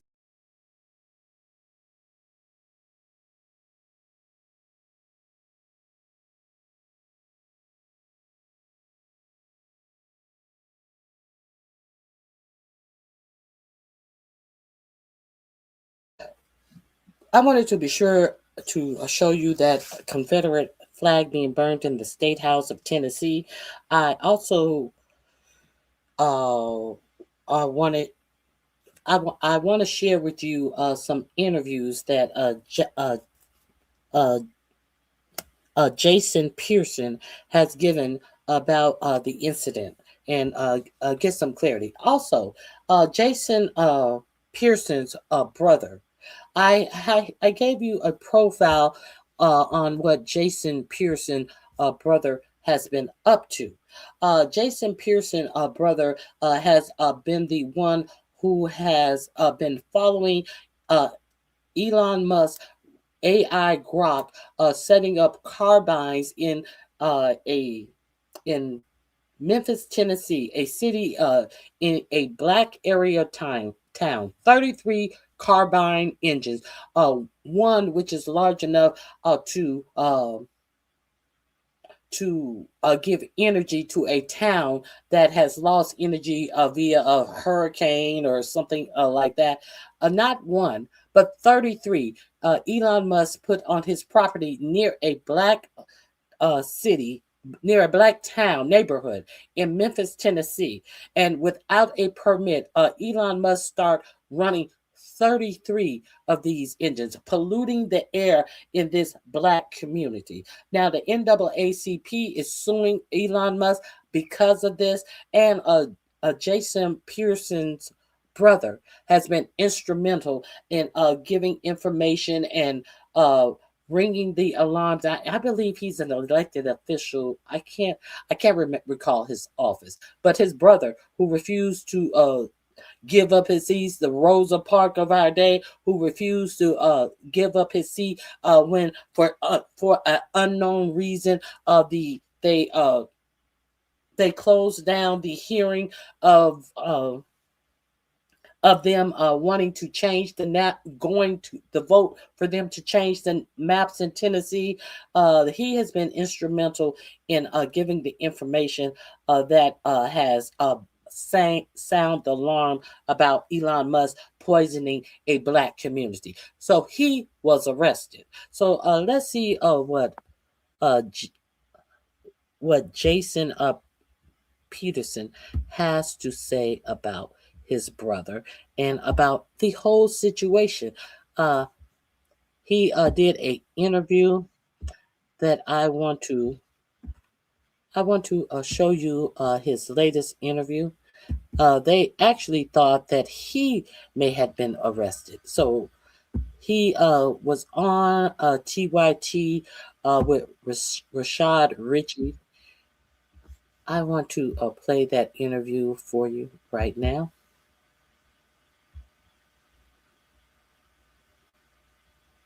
Here we go.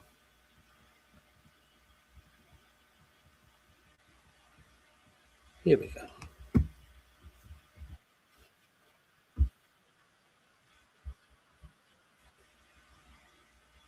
Oh, hold on.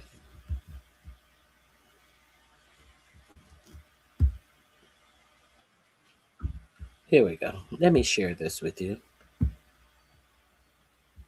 This will be in my description box under Peterson Speaks.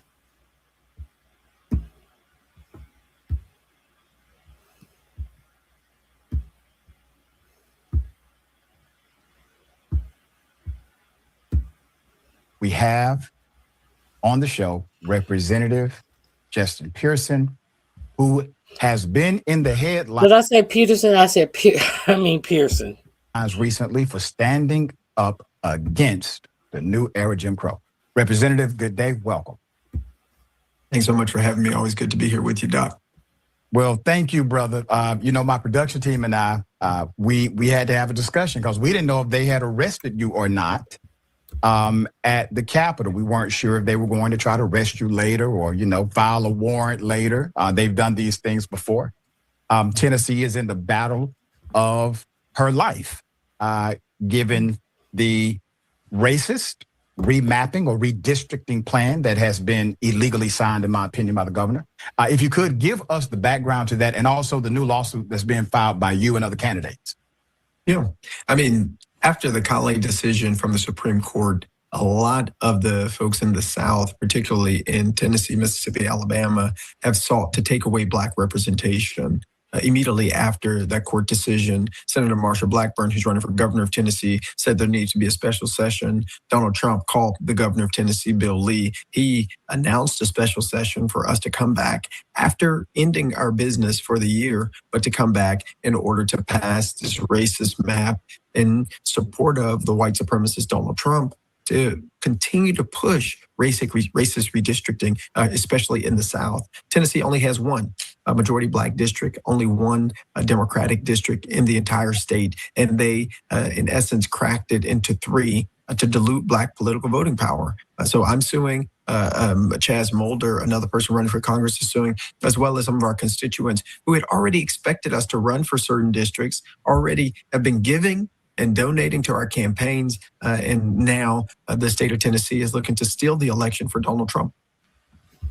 I want people to understand the diabolical nature of the court's ruling and also the diabolical nature of legislatures being called back for special session after the ruling.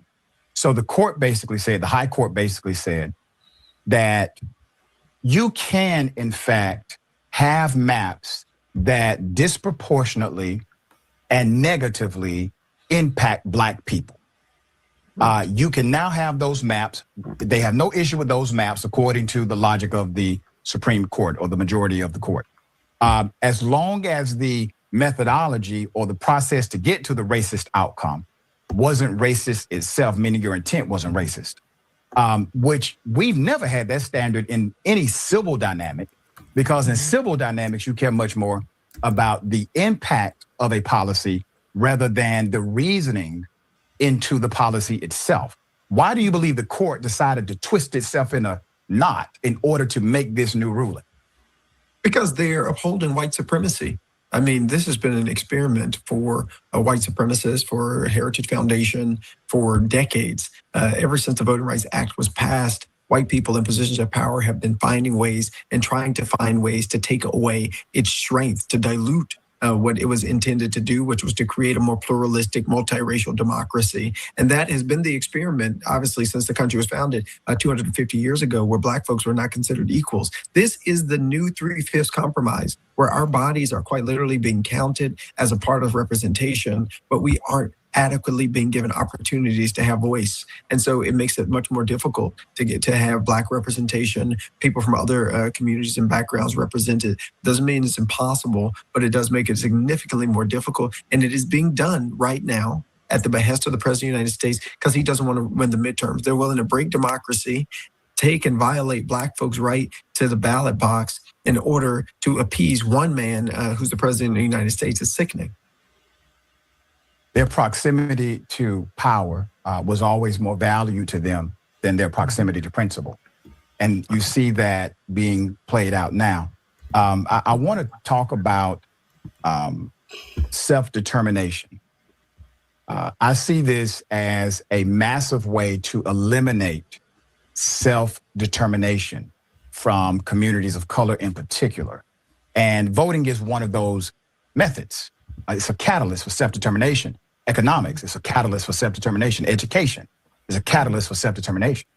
So the same individuals who proclaim that this nation should be built upon the idea of self-determination literally reconvene special sessions to take self-determination away from Black people. Explain that hypocrisy to us.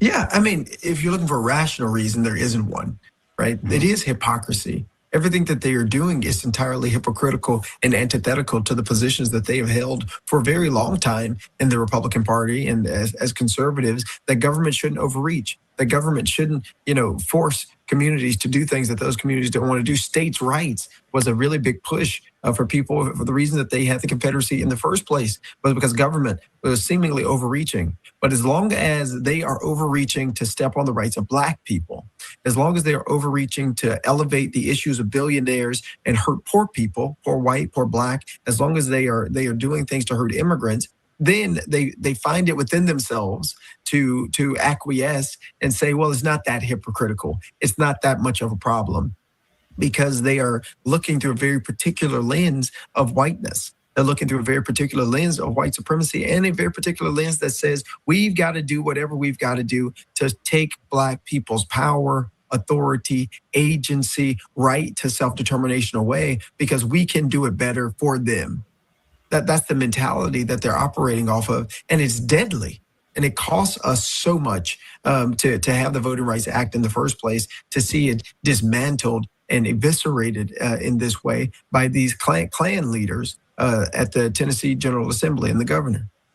All right, welcome back. Okay, Representative, we have a lot of questions for you from our audience at Indisputable. I'm going to get through as many as I can. First question. Okay, so before we get to that, let me remind you, yes, he and Justin Jones, they lost their seat after they were thrown out of the legislature, or went for speaking against the gun rights advocates that were in power in Tennessee. They actually lost their seats. Their seats were taken away from them for speaking out, and they had to then reinstate them in their elected seats. You see how these judges and these people can try to nullify your vote. We see that has happened in Virginia. The Virginia State Supreme Court has nullified the vote of the people who said that, well, since all of these southern states are redrawing our map, let's redraw our map. And a Republican has nullified the vote of over 3,000 voters who voted for the redistricting of Virginia maps. But before I get to the second part of what Justin Pearson had to say, I keep on saying Peterson. Justin Pearson had to say, I want to show you this right quick to show you the disruption that occurred when they just closed the hearing for no specific reason. Well, we know that the reason is some BS. Let me see. I think it's...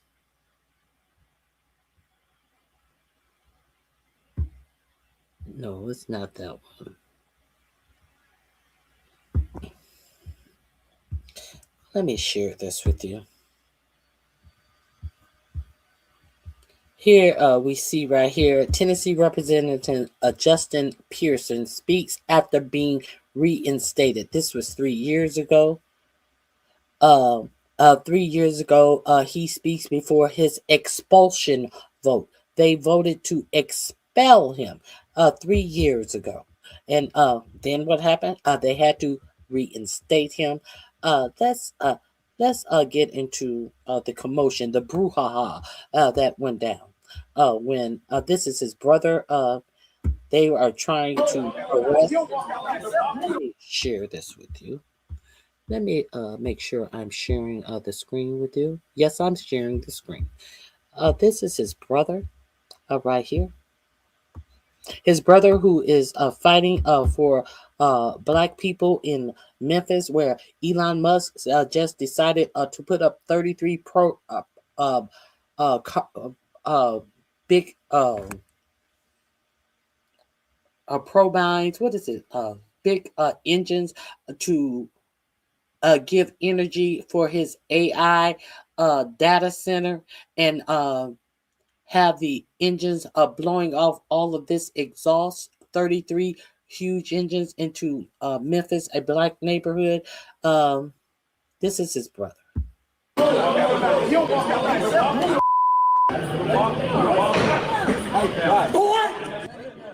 That angry response from Representative Justin J. Pearson toward a state trooper came just moments after the House approved the new map and as Pearson's brother was being escorted out.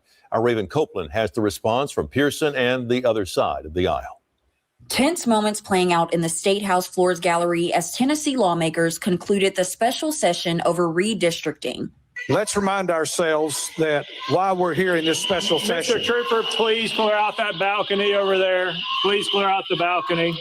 The chants of protesters rang out Thursday before the House voted to approve the redrawn Tennessee congressional map, which divides Memphis and Shelby County into 3 districts instead of 1. Minutes after that... That's called cracking. They taking one district and they cracked it and they separated and they gave it to 3 districts. And as you heard Justin Pearson tell you, that Shelby County had the most lynching of all counties in Tennessee. So they're breaking up this black county and they're giving it to a lynching, a pro-lynching, the most lynches ever committed in the United States. One of these this black county is being broken into to go to a high lynching, the highest in the U.S. We know that Tennessee is the birthplace of the Klan. Vote, Representative Justin J. Pearson rushed to the gallery as state troopers apprehended his brother, Keyshawn. I'll walk him out. Y'all going? Let go. You got me all tied up. Now you got me all tied up. My brother ain't doing nothing to nobody. Hey, doing nothing to nobody.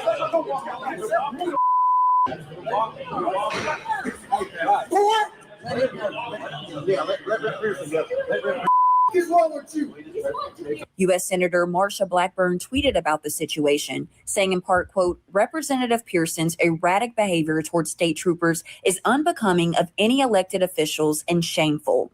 Representative Pearson also. Now, this is a bitch who holds the water for Donald Trump and anything he do. He was just kidding. Donald Trump, he's a funny man and, he's a humorous. Took to Facebook as his brother. But all the humor and the seriousness that you take him telling the southern states to redraw their map, that's not funny. The results of him, everything he do is funny. And, I don't think he was serious about that. He was just, he's a certain type of guy. He's not from Washington. But the results of you following exactly what he tells you to do. Now, the results is what you want to say that is something so despicable in elected officials. But you ignore the person who requested these policy that evoke this reaction, as it very well should. Now, Justin Pearson is the person who you want to say is wrong in politics. Make that make sense, bitch. And another woman were arrested outside the state capitol and offers is unbecoming of any elected officials and shameful. Representative Pearson also took to Facebook as his brother and another woman were arrested outside the state capitol. Records show Keyshawn Pearson was booked into the Davidson County Jail and released shortly after booking. Right now, my brother, Allison, are being arrested by the state troopers because they refused to move when Cameron Sexton said so. In regard to today's redistricting vote, Representative Pearson released a statement saying in part, quote, it was a political lynching that violated the rights of every Tennessean. Reporting for your news leader, Raven Copeland, WREG, News Channel 3. Okay, this link is in my description box. Donald Trump has been throwing a... I want to go back. A little more. Now, we see what Marsha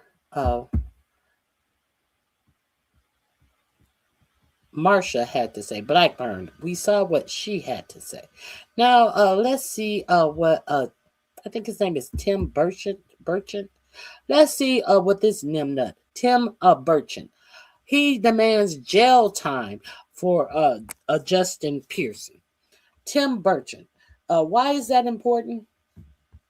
Let's see who he is. Seem to agree, writing on X, he needs to go to jail. All right, Tennessee Congressman Tim Burchett calling for the arrest of a state representative after a heated confrontation at the state capitol in Nashville. Let's take a look. You got me all tied up. Now you got me all tied up. My brother ain't doing nothing to nobody. He ain't doing nothing to nobody.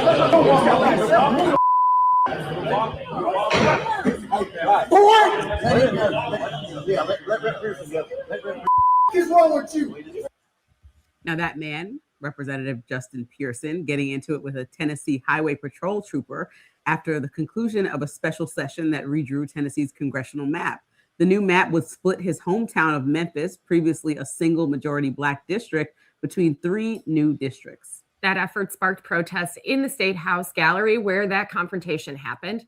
Pearson was reportedly defending his brother, who was among those protesters. But some online saw it as an attack on the troopers who were doing their job. Tim Burchett seemed to agree, writing on X, he needs to go to jail. Well, I can tell you this much. I did see him shove that officer. That is assault. Like, you can't. Bitch, man. He threw the officer's arm off of him. You didn't see him. Whatever. You saw what you saw. Whatever. He threw his arm away so the officer could not hold his arm. Why was the officer trying to hold his arm? That wasn't assaulting him. Why did he need to have his hands on him anyway? Let's continue. Let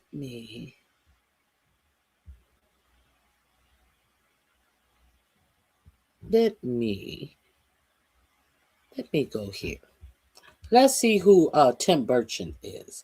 If you guys are not familiar with Tim Burchett, if you remember, they were having problems passing the big bloated budget bill last year. Let's see who Tim Burchett really is. For those of you who do not know, I'm going to explain to you who may need to be in jail actually.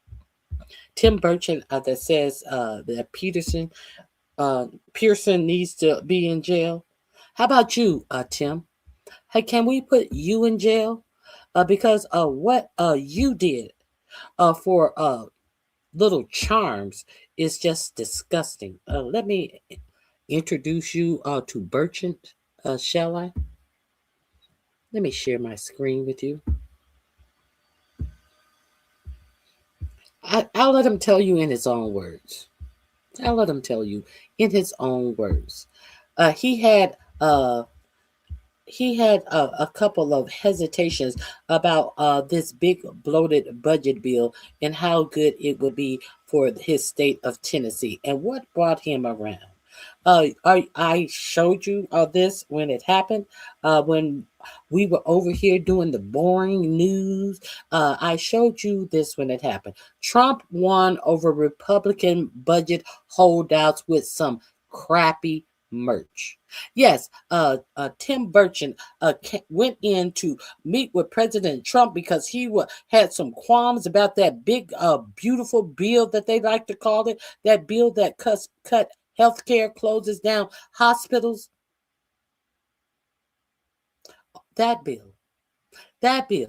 Tim Burchett had a problem with it, and if they were going to send it back down to Congress, he was probably was not going to sign it. But then he came out of the White House and he said this: President 4547 effort to coax weary House Republicans off of the fence to support his big, beautiful budget bill have seemingly succeeded. As GOP leaders say, the president's centerpiece legislation will likely pass by Friday.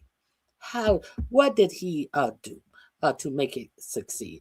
Trump pulled out all the stops to achieve his outcome, including turning to what. Hold on, let me enlarge this. Hold on.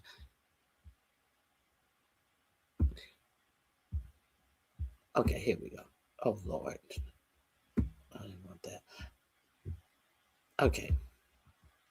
Trump pulled out all the stops to achieve his outcome, including turning to what he does best, or at least most unrelentlessly, merchandise.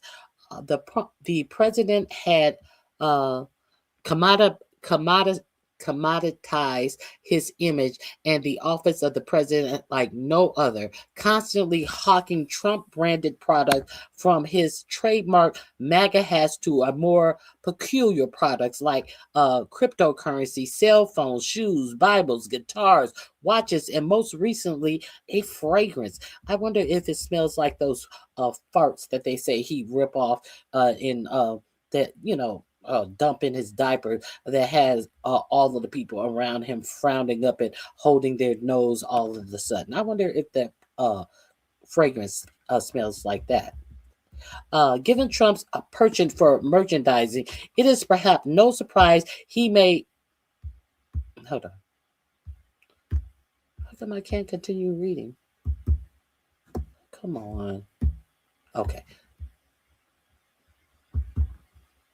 Given Trump's penchant for merchandising, it is perhaps no surprise he made lavish Republican holdouts with awful merch a central prong of his charm offense to garner support for the bill, per the New York Times. The Times report that on Wednesday, GOP lawmakers who entered the White House uncertain about the bill, which would gut social programs and tilt taxes to benefit the wealthy, walked out with signed merchandise. This is all it took for a congressional member, a voted in congressman of Tennessee to sway his vote against a bill he was concerned about because it would gut social programs and tilt taxes to benefit the wealthy. All that Trump had to do to get his vote was to sign some MAGA gear. They walked out with signed merchandise, photos in the Oval Office, and by some accounts, a newfound appreciation for the bill. But he says Justin Pearson should be arrested. Is America great again yet? After Representative Tim Burchett met with the president, he posted a video in which he walking with a gaggle of fellow House Republicans, he praised on the president. Let's see this video, shall we? Ain't nothing to it but to do it.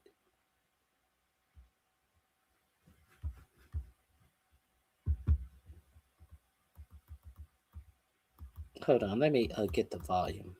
Where's the damn volume? And who else is with him? None other than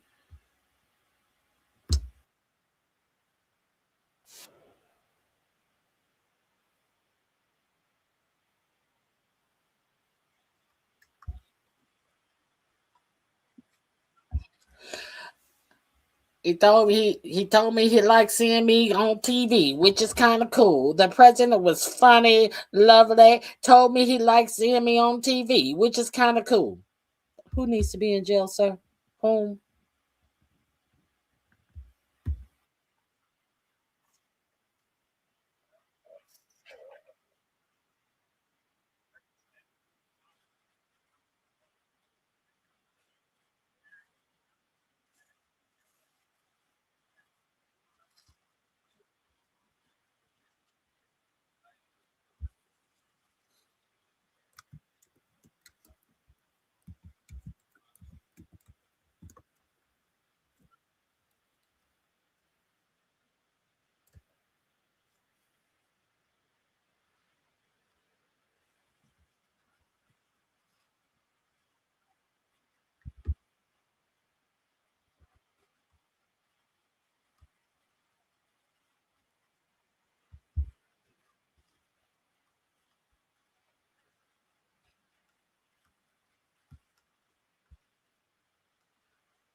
Oh my God, I am so sorry.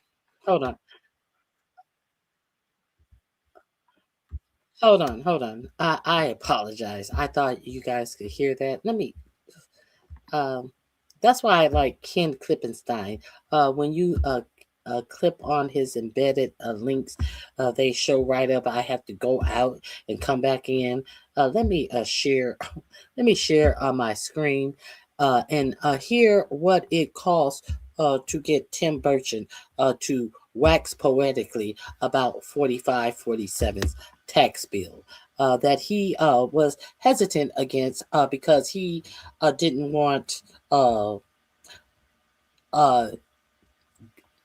gut social service programs. Hey everybody, Tim Burchett, just leaving the White House. Everybody say, hey, Byron Donalds, next governor of Florida. It's great to be on with TVB. Scott Perry, my number one man, general. I got Norman, got Burkine over here. Got us all, baby. President was. You hear somebody say merchandise. Now let's hear him say how nice the president was and say he likes to see me on TV, which was cool. wonderful, as always. Informative, funny. Told me he liked seeing me on TV, which is kind of cool. Hey, Commissioner. He says he liked to see me on the TV, which is kind of cool. Tim Burchett usually always wear that duck jacket over his suits in the halls of Congress. I'm just an old guy from Tennessee, from Buck, Tennessee. I never thought that I would meet the president. This is Tim Burchett. Look at there, Commissioner wearing purple. That's the color of royalty. Are we getting into? She's over. That is. I forget her name. Over the Department of Agriculture, out here clowning, hoping that the bill would pass so she can take poor people off of food stamps. Done? Yes, ma'am. Good to see y'all. I'm a happily married man. Oh, you see I'm that? so sorry I'm she knocking clipped you me, over. man. She clipped me. Did y'all see that? Anyway, I'm good. big day today, folks. Hopefully we get this thing worked out. President answered all our questions. Was very informative. J.D. Vance was there. Hopefully we get this thing all worked out. President answered all our questions. J.D. Vance was there. Hopefully we get all what worked out. You should have gotten it worked out when you were there. Wasn't that the reason you went, was to get things worked out? About the social safety nets being gutted? Huh? Hopefully we get everything worked out. Now let's talk about the merch. Let's see his face light up in turn red with love. Kind of like those love taps that 4547 said that they gave Iran, as Iran and the United States are now again attacking each other. But the president don't want to say that the ceasefire has ended. He says that we gave Iran a love tap. So let's see what type of love tap it took for Tim Burchett to sell out one of the poorest states in our country. It was just a very good day. Anyway, thank y'all so much for sending me here. We'll hopefully get this worked out and do some great things for this country. You agree, Byron? Say that again. Do some great things for this country, get this worked out? Yeah, we get this worked out. We're going to do great things for America. Big Byron on Ozempic now. Big Byron is half the man he used to be, and he never been that much of a man anyway. But let's continue. Great meeting with the president, folks. He's a man of his word. Says what he means what he says. That's right. He doesn't mince too many words. No, he does not. Not at all. Hey, Byron Donalds. Do you mean what you say? You said that you were a Jamaican. Did y'all know that Byron Donalds says he was a Jamaican? Did y'all know that since Byron Donalds has been running for governor, there have been reports out about his drug arrest? But Byron Donalds said it was just only weed for his personal consumption. Did you know that his opponent in the governor race, gubernatorial race in Florida, is now saying that Byron Donalds, in fact, was selling drugs? Did y'all know that? So while he's talking about what Trump is a man of his word, when Byron Donalds tell you that someone's a man of their word, you can kind of take that with a grain of salt. These are the reports. I don't know. I'm just giving you the information. Anyway, thank y'all for sending me here again. I'm very humbled that a kid from West Hills is sitting there talking to the president. I'm just still dumbfounded about a kid from West Hills. Now this motherfucker's damn near 80. I'm just dumbfounded. I'm starstruck that a kid from West Hills is sitting there talking to the president.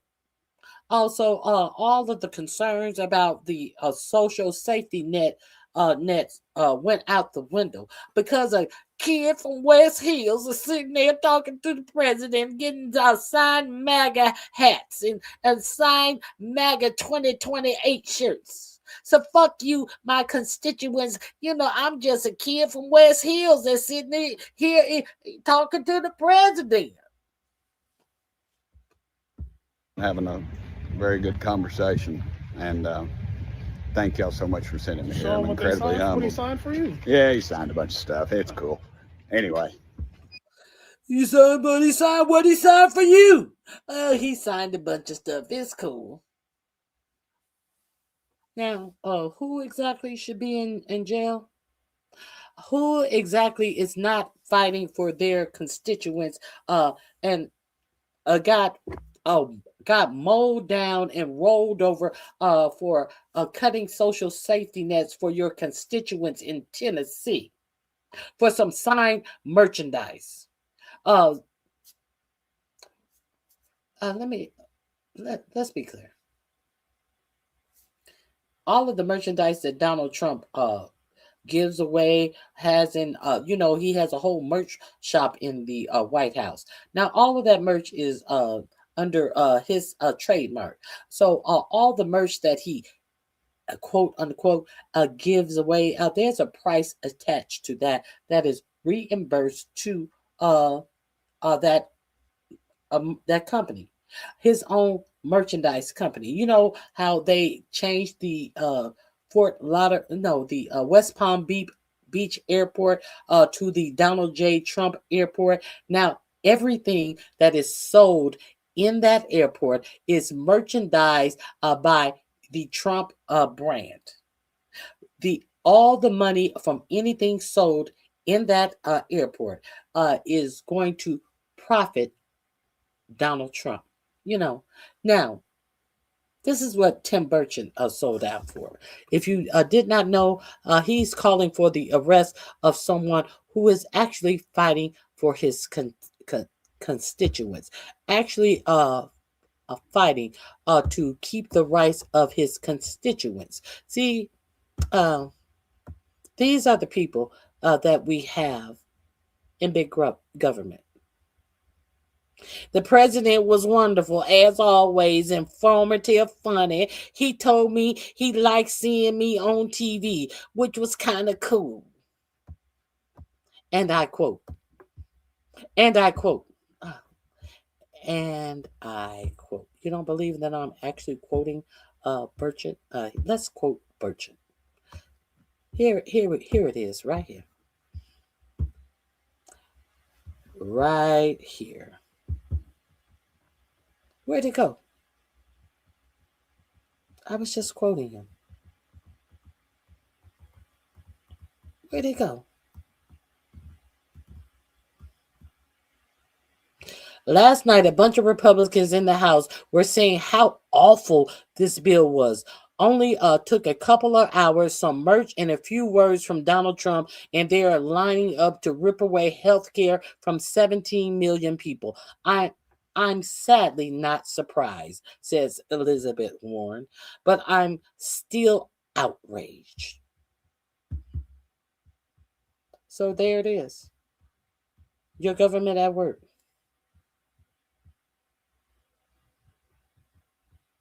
House Republicans are voting for cuts to every single American on SNAP in exchange for some signed merch. Voting to starve babies, to disable the poor. And they have the audacity to try to brand this as Christian. What does the word even mean to them? Wearing a necklace. Wearing a necklace? Oh, what you mean wearing a cross?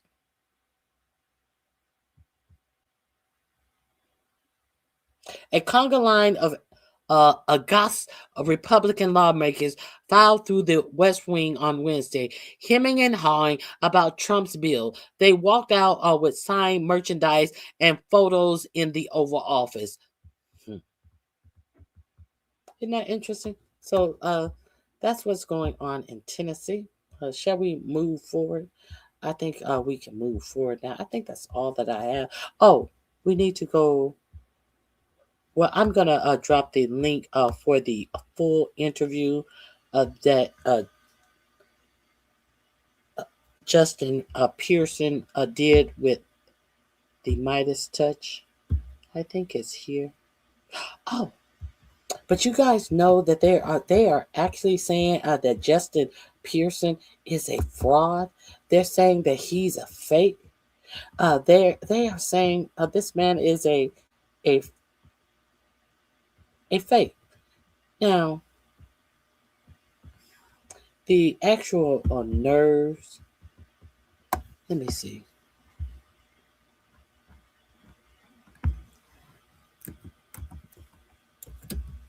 The actual reason why they're saying he's a fake is quite astonishing. Let me see if I can find it. Let me see if I can find it again. They're saying he's fake.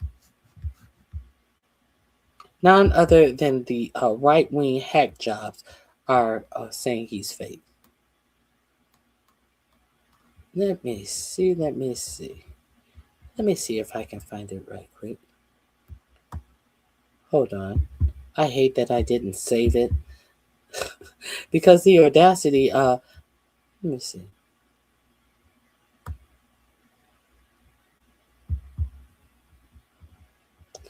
Oh, Lord.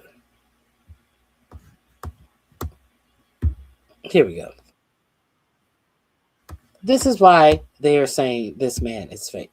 And we're going to go back to the indisputable interview as well. We are definitely going to go back to the indisputable interview. Let me pull that up so I can show. Let me pull up that interview so I can show that to you after I show you why they are saying Justin Pearson is fake. They're saying that he is cosplaying a MLK like a figure. This is what they're saying about this elected official, that, oh, you can't believe him. He's cosplaying. That's not the real him. This is the real Justin Pearson. Let's get into it. Let's get into it right now. If you did not know, I'm going to share this with you.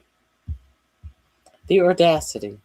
You know how they said Jasmine Crockett was some hood booger, some ghetto ass person, until they found out that she was highly educated and went to private schools all her life. And then they said that she was out here being fake. She was cosplaying for the people. And that's how she won her vote.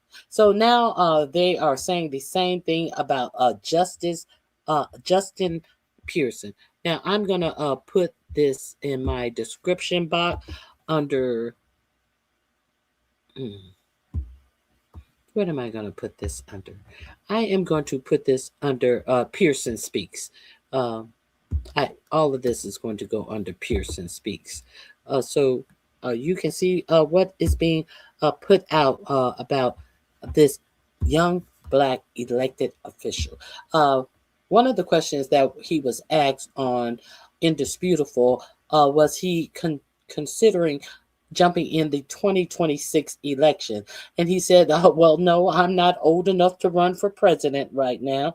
When I get to 35, now this is somebody who is not even old enough to run for president. And he has these white dummies so upset and enrolled in their feelings. They want him jailed. They are changing his, blocking out his district to prevent him from being in power, to prevent him from empowering the Black citizens, the Black voters in Tennessee. You know, same old way that they have always comported themselves in the United States when they felt a Black man is getting too uppity. Look, which one is it? Is the Black man too uppity? Is the Black man cosplaying? Did the Black man get the vote from people that you never even tried to attract to the vote? Is the Black man trying to give the people who voted for him exactly the representation he said that he would give them if they voted him in? Unlike a lot of these raccoons out here. So they're mad about it. See, this is the type of black man that they don't want in office. But Hakeem Jeffries, they don't give a fuck. Hakeem Jeffries just gonna write some strongly worded letter and a vote with the APAC lobby. So nobody's worried about Hakeem Jeffries, but you should be worried about Hakeem Jeffries if you live in Hakeem Jeffries' district. That's just my opinion. Let's continue. This isn't the original one. I don't know how this maps out. But they're saying that this man was cosplaying. Let me see. Hold on. Let me see if I can find the original one. Can't find it. We're gonna have to go with this one. I think I've stalled enough time. I'm not trying to stall. I think I've wasted enough time. Okay. Let's see why they say he's cosplaying for his voters. This is Justin Pearson when in college.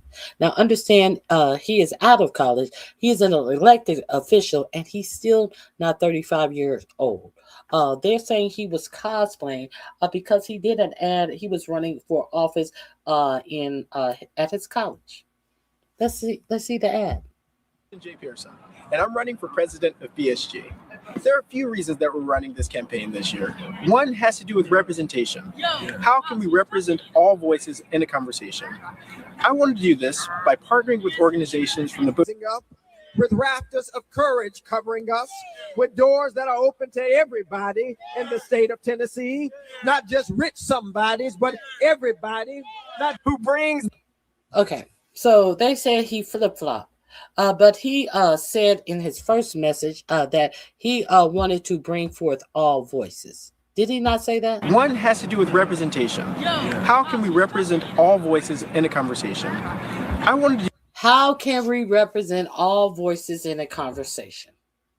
And because his speech voice to an audience of people, his cadence when delivering a speech, unlike what's his name? Keg Breath.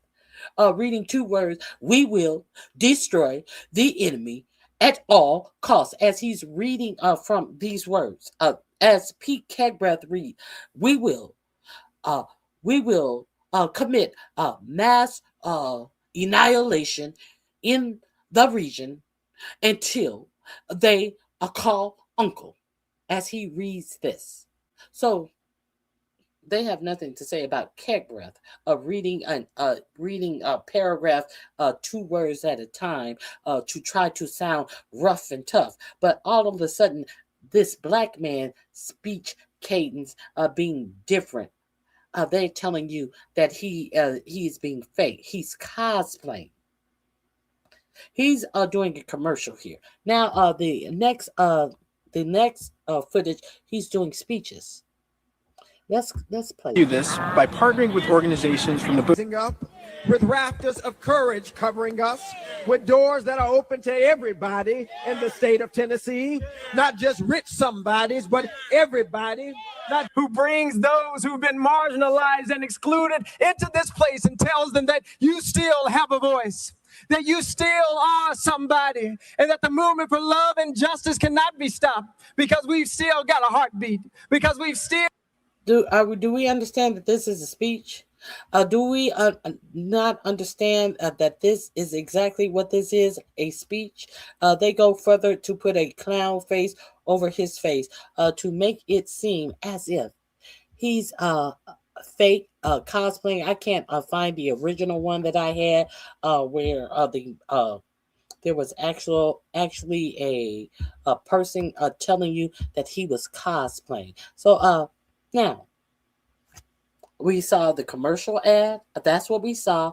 We saw him asking for the same thing in the commercial ad that he was doing a commercial when he was running for office at his college. Now, are we to say that people let's say that people in their 20s, they don't have the right to change their positions or whatever, but he changed no position.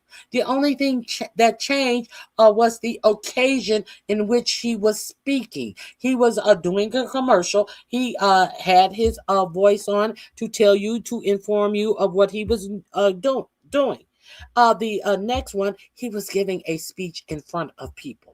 So let's see, which voice do we get in the interview where he's not giving a speech to people.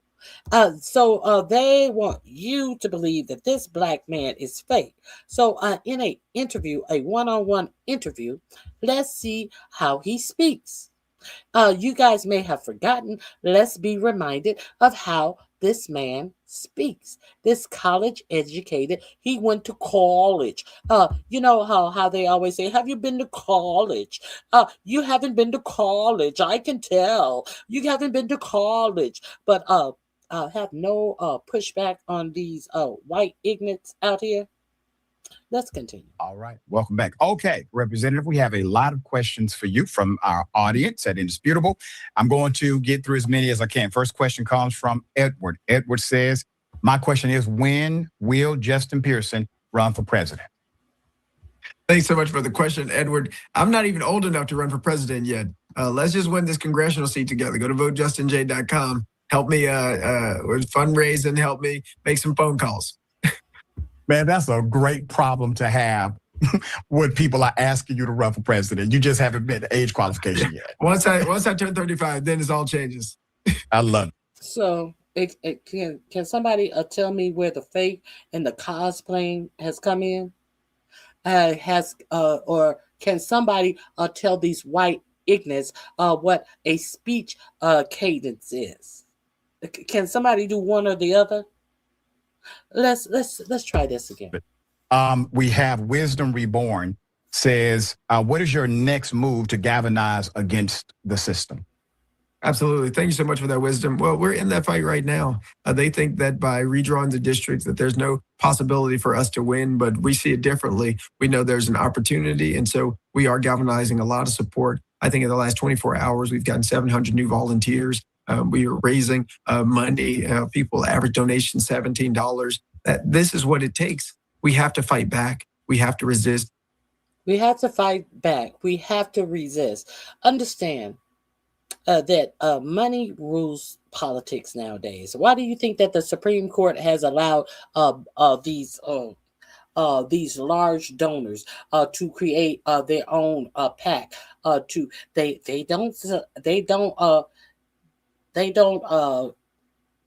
They're not involved with the person who's running, allegedly.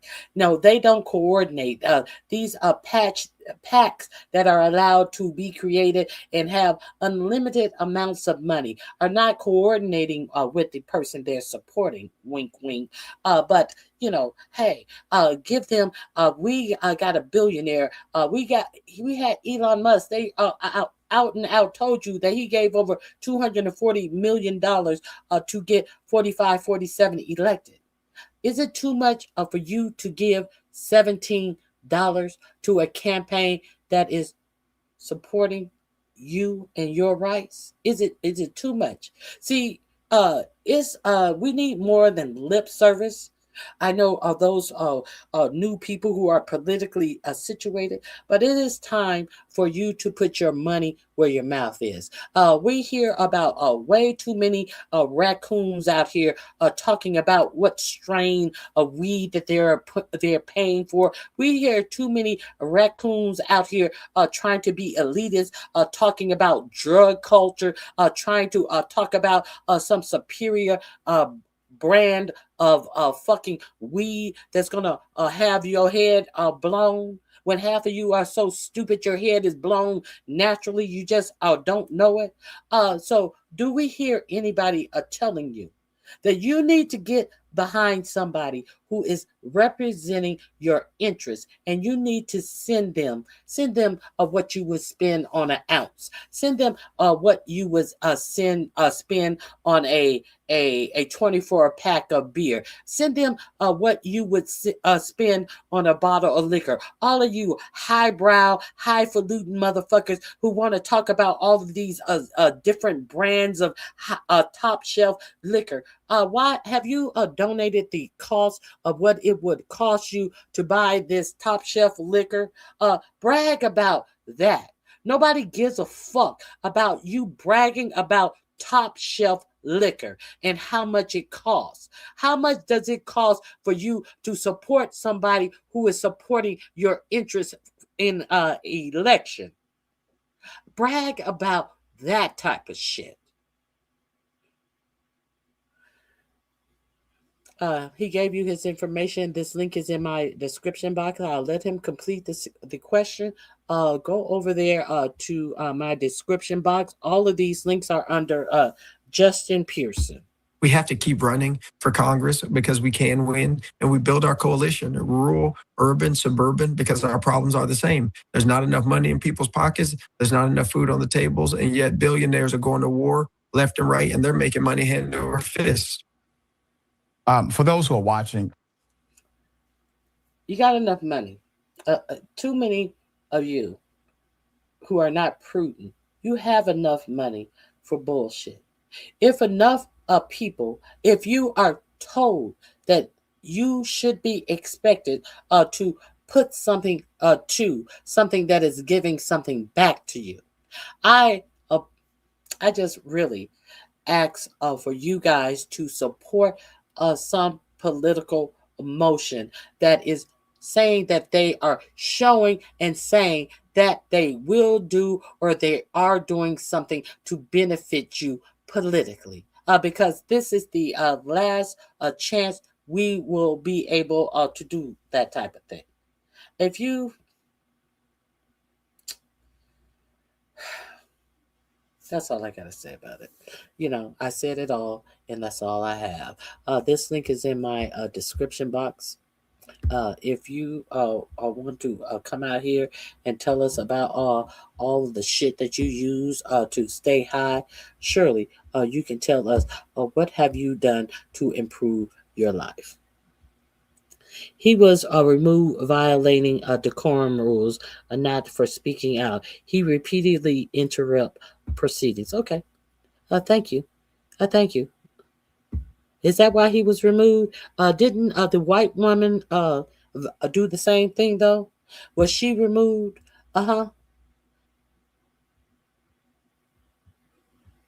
Didn't she interrupt? Oh, okay. What about? No, we don't do what about isms over here, bitch. There's no what about. I'm talking about what I'm talking about, and there is no, this is not the what about ism of a place.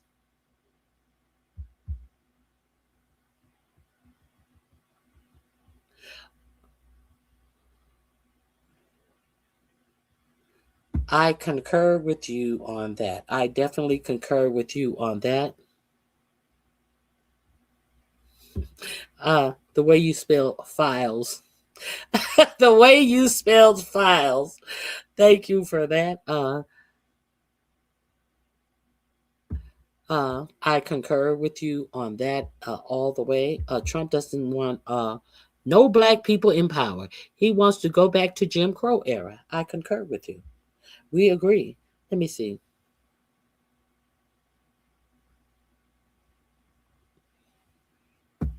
Which decade might that be, Jay? Which decade might that be? Tell me about that decade. I'll wait. Let me see.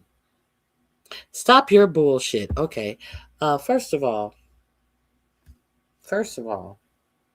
don't ever come in my chat being disrespectful.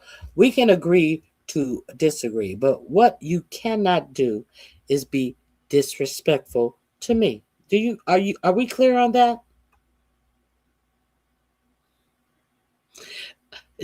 Stop your bullshit. You're such a liar. What? Where did I lie? Be specific.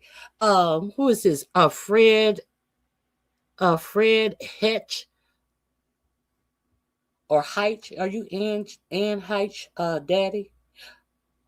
Where did I lie? What about now? Here is he's mad. He's mad. I'm lying. I'm giving you news reports. I'm showing you where I'm getting these reports. I'm giving you a news report. Maybe you haven't heard these reports. I don't know. That has nothing to do with me. But where did I lie is my question to you, Fred. Where exactly did I lie? Now here, and then he calls me all of these liars and comes in disrespecting.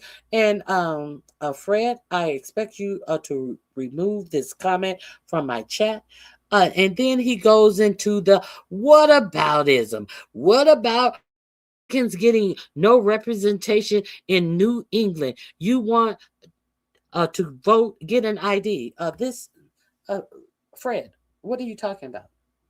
What the fuck are you talking about?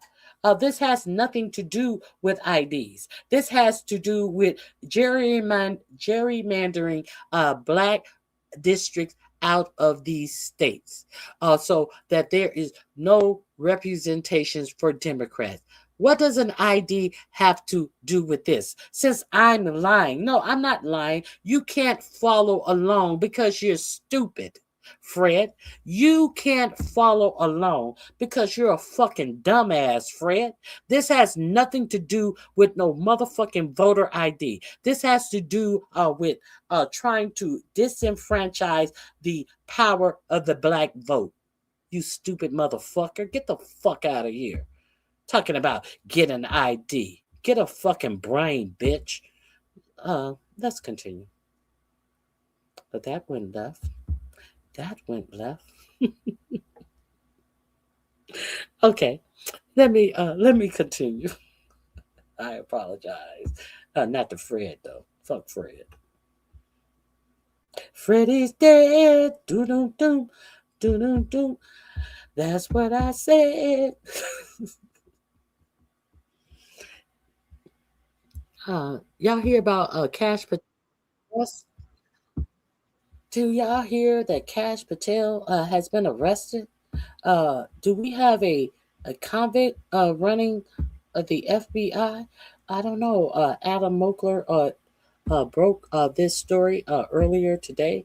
Let's see what is going on with Kas Patel. What is this? Kas Patel arrest leaks in new memo. What? Let's get into this. And their polling is in free fall. But I want to dig in on one specific Hold player on. I have that going too quickly. I apologize. You tell me that Kas Patel was arrested. Adam, what did they arrest Kas Patel for and why? Going through a whole Senate confirmation, we didn't hear about this arrest. It's another thing. When he was sitting up there telling these senators who was asking him questions about the FBI, and he was being smug and telling them, how come you're not worried about crime and you're this? What about this? What about doing the whataboutisms as people think that they're going to be able to do up in my... See, the Senate and the Congress can't cuss you out. I can cuss you the fuck out. So, let's see why he was arrested. Making you and I less safe on a daily basis in a noticeable manner. Our FBI director, Kas Patel, has been the subject of leak after leak after leak, all detailing one. So, we would be remiss if I did not tell you that Kas Patel has opened up an FBI investigation against the reporter for The Atlantic who did the story that she says that it was either 21 or 29 people who helped her gather the information for this story. And now she's under a FBI investigation, while Kas Patel has never denied any of the claims that were in her reporting. 21 to 29 sources gave her the information, and he's suing the Atlantic, and he's suing the Atlantic, her paper, not her paper, the paper that she works for $250 million. And she, the reporter, is under an FBI investigation. But let's see what's going on with Kas Patel arrest. Now, so this, you'll be able to find this link in my description box under Patel in jail. One specific pattern, how his alleged alcoholism is negatively affecting his job on a day-to-day basis, and now we have story after story after story of his decades-long alcoholism. That is our FBI director. I kind of miss the days when I didn't really know our FBI director's name. I guess I always knew it because I was paying attention, but I didn't really know or think about the FBI director on a daily basis in a meaningful sense. Now, I'm worried about the FBI director's personal habits and routines and how that affects our counterterrorism operation at a time when we are sparking more wars in the Middle East. It is an absolute mess, and we are all less safe for it. So this leads me to ask a simple question. Do you feel safer off than you did 4 years ago? I certainly do not. The United States is engaged in more wars than we were engaged in when Biden left office. When Biden left office, he had pulled us out of Afghanistan. That had really calmed down. Yes, it was messy, but he had pulled us out. I don't feel safer. We are at war with Iran, and the people who were over in the FBI who studied and knew and was well versed on how Iran would be able to strike us via cyber security have all been fired under Kas Patel administration. And if you guys have never seen, what is the name of that movie? Oh my God. What is the name of that movie? Oh my God. I always have a problem remembering this movie. Anyway, if you have not seen, it's right on the tip of my tongue. Oh my God. Let me see if I can Google it.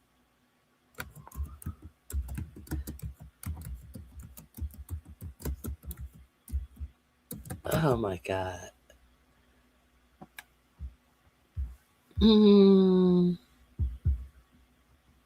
Leave the World Behind. If you have not seen the movie Leave the World Behind, it depicts how America is struck without any foreign person setting foot on American soil. It is all done via cyber wars. That really shuts down America and has America all fucked up, because you know that most of the things we do, from our electricity to our water, everything is on some type of computer grid. Let's not be silly, and let's not act like we don't understand that America can be touched in many ways. You have been warned about this already. Why do you think that all of these millionaires and billionaires have all of these bunkers? Why do you think that they have bunkers? Why do you think they got health insurance? Why do you think that they have everything that they are trying to deny the broad scope of American citizens? A whole new world. I think they are trying to make space. I think that you guys are taking up too much space in America. That's what I think. You little people, who needs you? You taking up too much space. You think that we're going to pay you a universal wage? If we wanted to pay you, we'd still have you working for our company. Be gone. Let's see what Kas Patel arrest leak memo is about. Donald Trump is getting us into more wars and spending billions, tens of billions, soon to be trillions of dollars on the military budgets, and we need to be calling this out. The Trump administration has also been subject to a crazy amount of leaks over the past few months. Increasingly so, we're seeing more and more leaks coming from staffers or people close to Donald Trump, and this led to Susie Wiles, the chief of staff, often named the Ice Maiden. It led to her sending out an email saying, everybody, please stop leaking these stories. And then that email immediately got leaked to the press. Many of these leaks have been about Kas Patel himself, our FBI director. Yeah. Oh, Susie Wiles. Hey, on the hey, Big Rigs. Oh, Susie Wiles. That's dumb bitch. She wrote an email. Please stop with the leaks. and they leaked that email. So let's get to Kas Patel. Thank you for reminding me, Adam. Let's get to Cash. Who, again, we shouldn't have to be thinking about in any meaningful way. We shouldn't have to be thinking about our FBI director's personal habits, but every single time he hops on camera and gets grilled, it does not look good for him. Let's start off with this Fox News hit that he did about 3 weeks ago. 3 weeks ago, it says, Hannity, I'm reading that you used the FBI because you didn't like a story about your girlfriend. Hannity. I'm okay. Let me see. Oh, this is Hannity saying this. I had to get this in context. Hannity says, I'm reading that you used the FBI because you didn't like a story about your girlfriend. Is there any truth to that?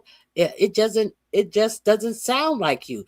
Kas Patel says, absolutely not. The reality is that this same reporter delivered a baseless story, which delivered a direct threat of my life to my girlfriend, which delivered a direct threat of life to my girlfriend. Did you mean it threatened your girlfriend's life? It delivered a direct threat of life to my girlfriend. But here's the thing. Me and mine are like you and President Trump. We're tough as we come. Is that why you're using the FBI to monitor your girlfriend when her and her friends go out on a date? That you use these different tactical units to shadow your girlfriend?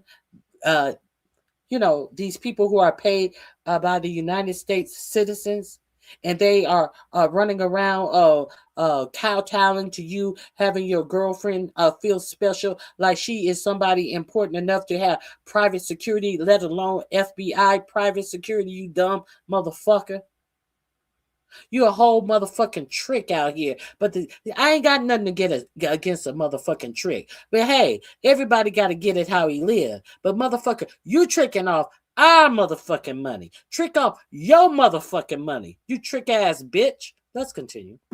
Oh, in this hit, he gets asked about the stories about his girlfriend and about the fact that the FBI has been spying on an Atlantic reporter for digging into Kas Patel's alcoholism. I'm not making this up. It is well known that the Atlantic has been attacked by the FBI, and a specific reporter from the Atlantic has been trailed, stalked, and attacked by specific FBI agents. Sarah Fitzpatrick is her name, because she reported on concerns about Kas Patel's drinking and behavior. So let's start here. I'm hesitant to ask you this next question, but I think you might want an opportunity to respond, only because with the New York Times, I remember there wasn't one, but there were 2 articles written about me. If my mother or my grandmother, I don't remember exactly, listened to Sean Hannity's advice on COVID, they'd be dead.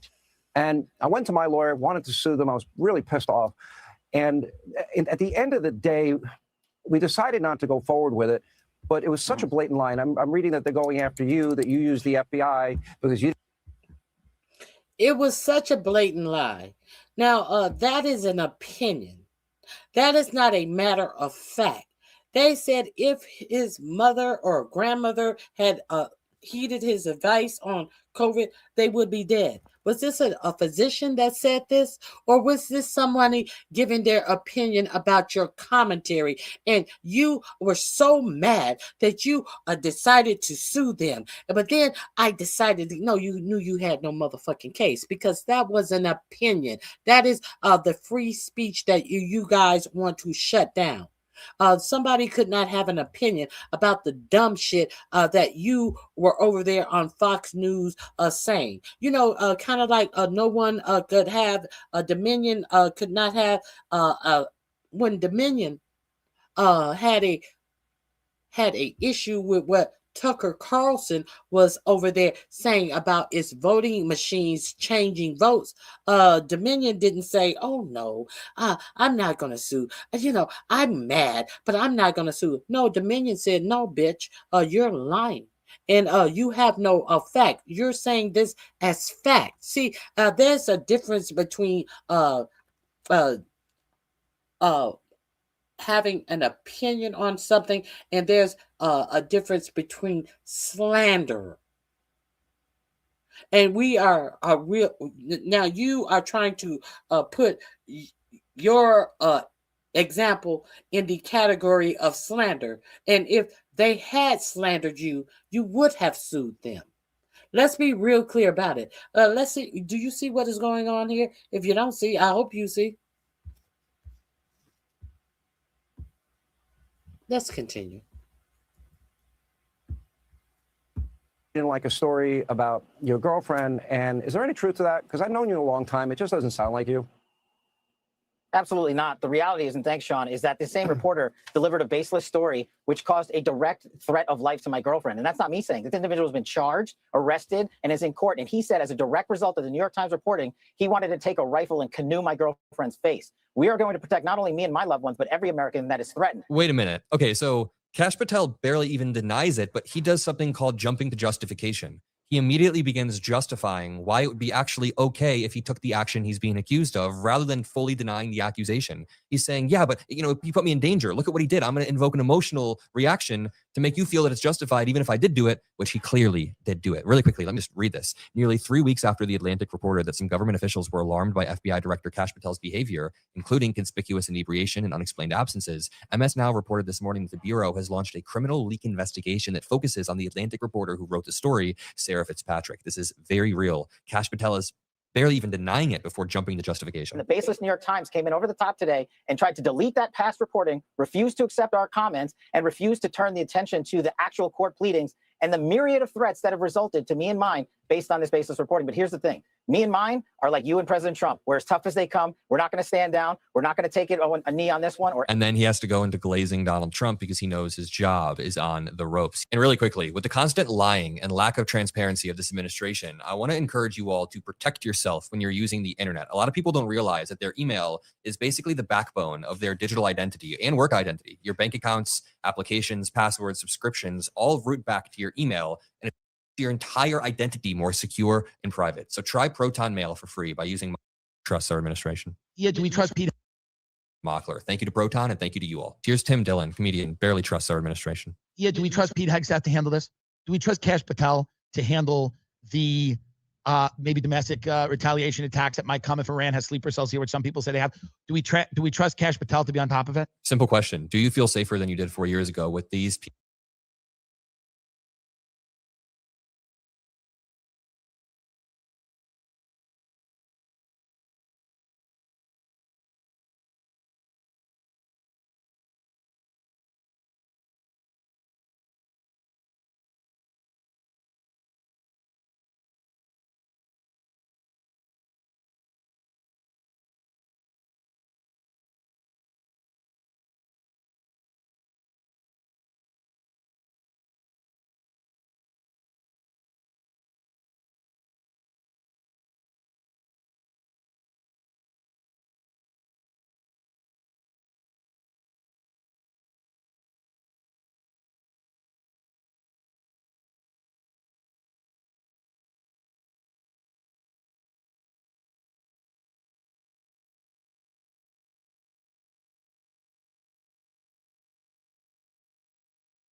People in charge? For me, the answer is no. You know, I got an email recently saying, Adam, stop playing the video of Kas Patel drinking and, you know, cheering. He said, someone in the email said, like, it's annoying and it doesn't prove a point.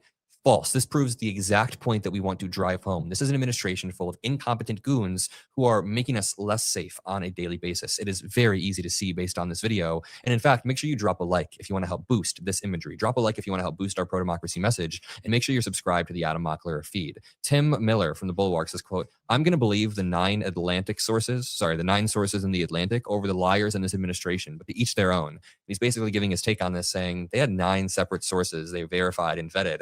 Kas Patel is not bringing this to court. He's just attacking people via the FBI, which is disgusting. We also got a new leaked story about Kas Patel getting arrested twice involving incidents of alcohol, once for public intoxication and once for public urination after leaving a bar. He admitted in a 2005 letter about disclosures in his Florida bar application. His letter obtained by The Intercept was part of Patel's personnel file at the Miami-Dade Public Defender's Office where he once worked. The document written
that I checked to see if my mic was on. So, Kas Patel has a long history of being a drunk. That happened in 2005. It's 2025.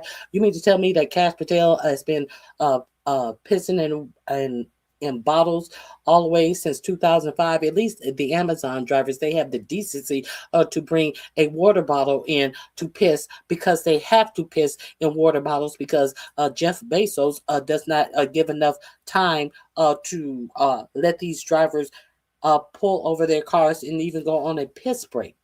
But I digress.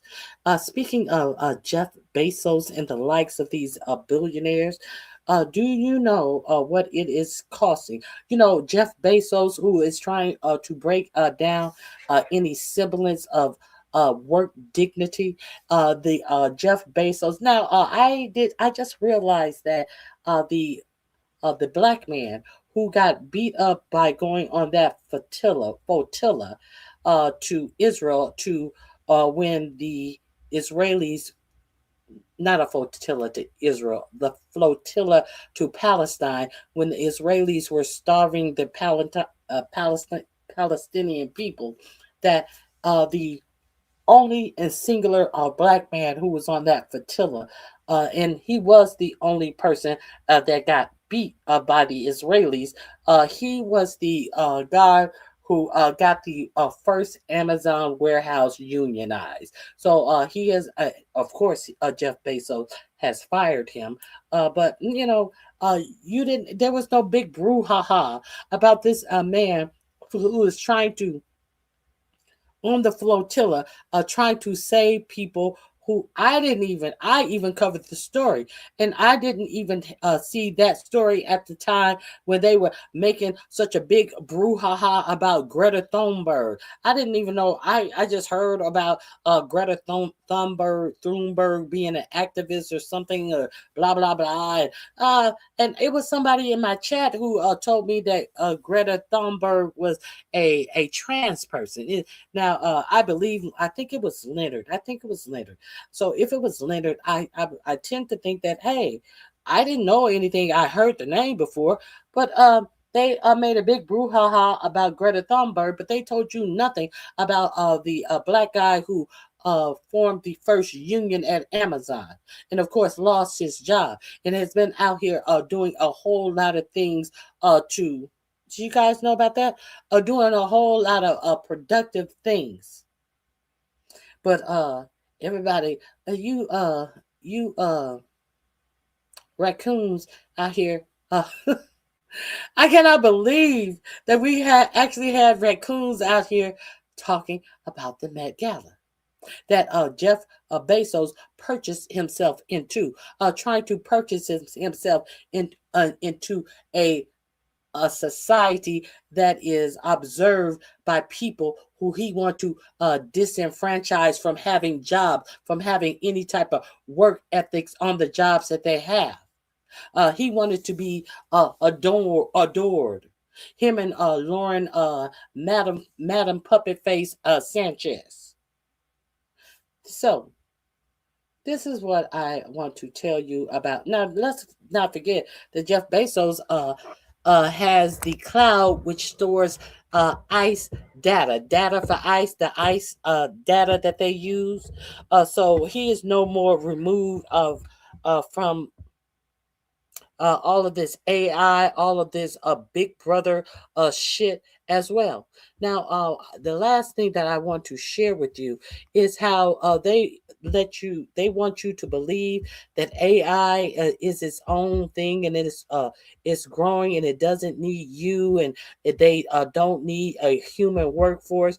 But I want to share something that you may not know. I definitely did not know this. I definitely worked on ChatGPT. Here is the link to this. The title to this video is "I Tracked Down the Hidden Workers Secretly Powering ChatGPT." These are actual workers who are giving information to ChatGPT. Now, I never knew that. I never knew about this story, but what I do know that a raccoon who talks about strains of the weed that they smoke. I do know that a raccoon that always want to pretend like they are above any other black person in a particular community, yet they remain in this particular community to only to talk about how much better they are than the people in that community. I do know that raccoon is not hired by anybody giving anyone any information. I do know that a raccoon fucked around and found out that the white bitches that he was fucking didn't think of him other than nothing but a old regular ass standard ass nigga, and they told them. They told him. Oh, I love it. If you guys don't know about who is powering AI, this is under my description box under who is powering AI. Let's get into it. News you can use. I definitely worked on Gemini. I'm shown, honestly, some things that humans should never really witness. The AI job crisis is here, but it's not what you've been told. You've said AI can spike unemployment to 10 to 20% in the next 1 to 5 years. Yes. Tech CEOs talk about a future in which AI systems will soon do away with the need for human labor. But this rhetoric conceals a more sinister reality. While AI is triggering layoffs, its development is also driving the rapid growth of a new kind of worker. I could set alarms for specific jobs. And if that alarm went off in the middle of the night, I was up and I would work until the tasks ran out. It's a hidden workforce, which Silicon Valley first recruited in low-wage countries, with college graduates making up a record share of the unemployed. Data annotation and AI training are among the fastest growing jobs in the US. So I set out to talk to these workers. I wanted to know, how is AI actually affecting work in this country?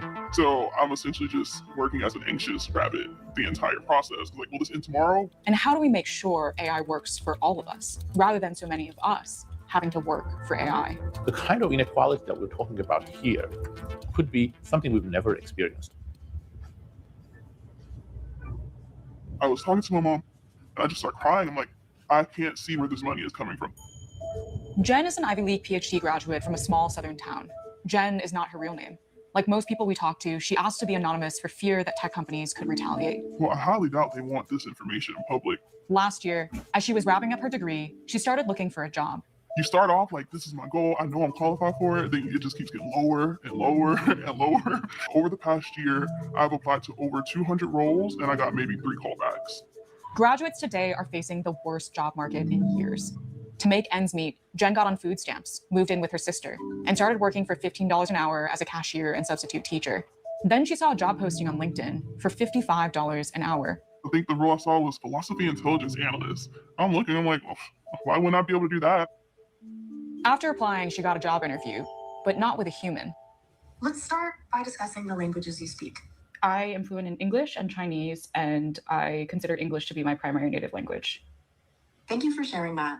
While reporting this story, I got a recruiting message from the same company. So I did an interview to see what Jen's experience was like. I feel like my English is really excellent because I spend all of my time using it. It sounds like your job as an investigative journalist really enriches your use of the English language. The company is called Mercor, and it's one of many contractors which connect companies like OpenAI and Google to a distributed workforce to train and improve their AI systems.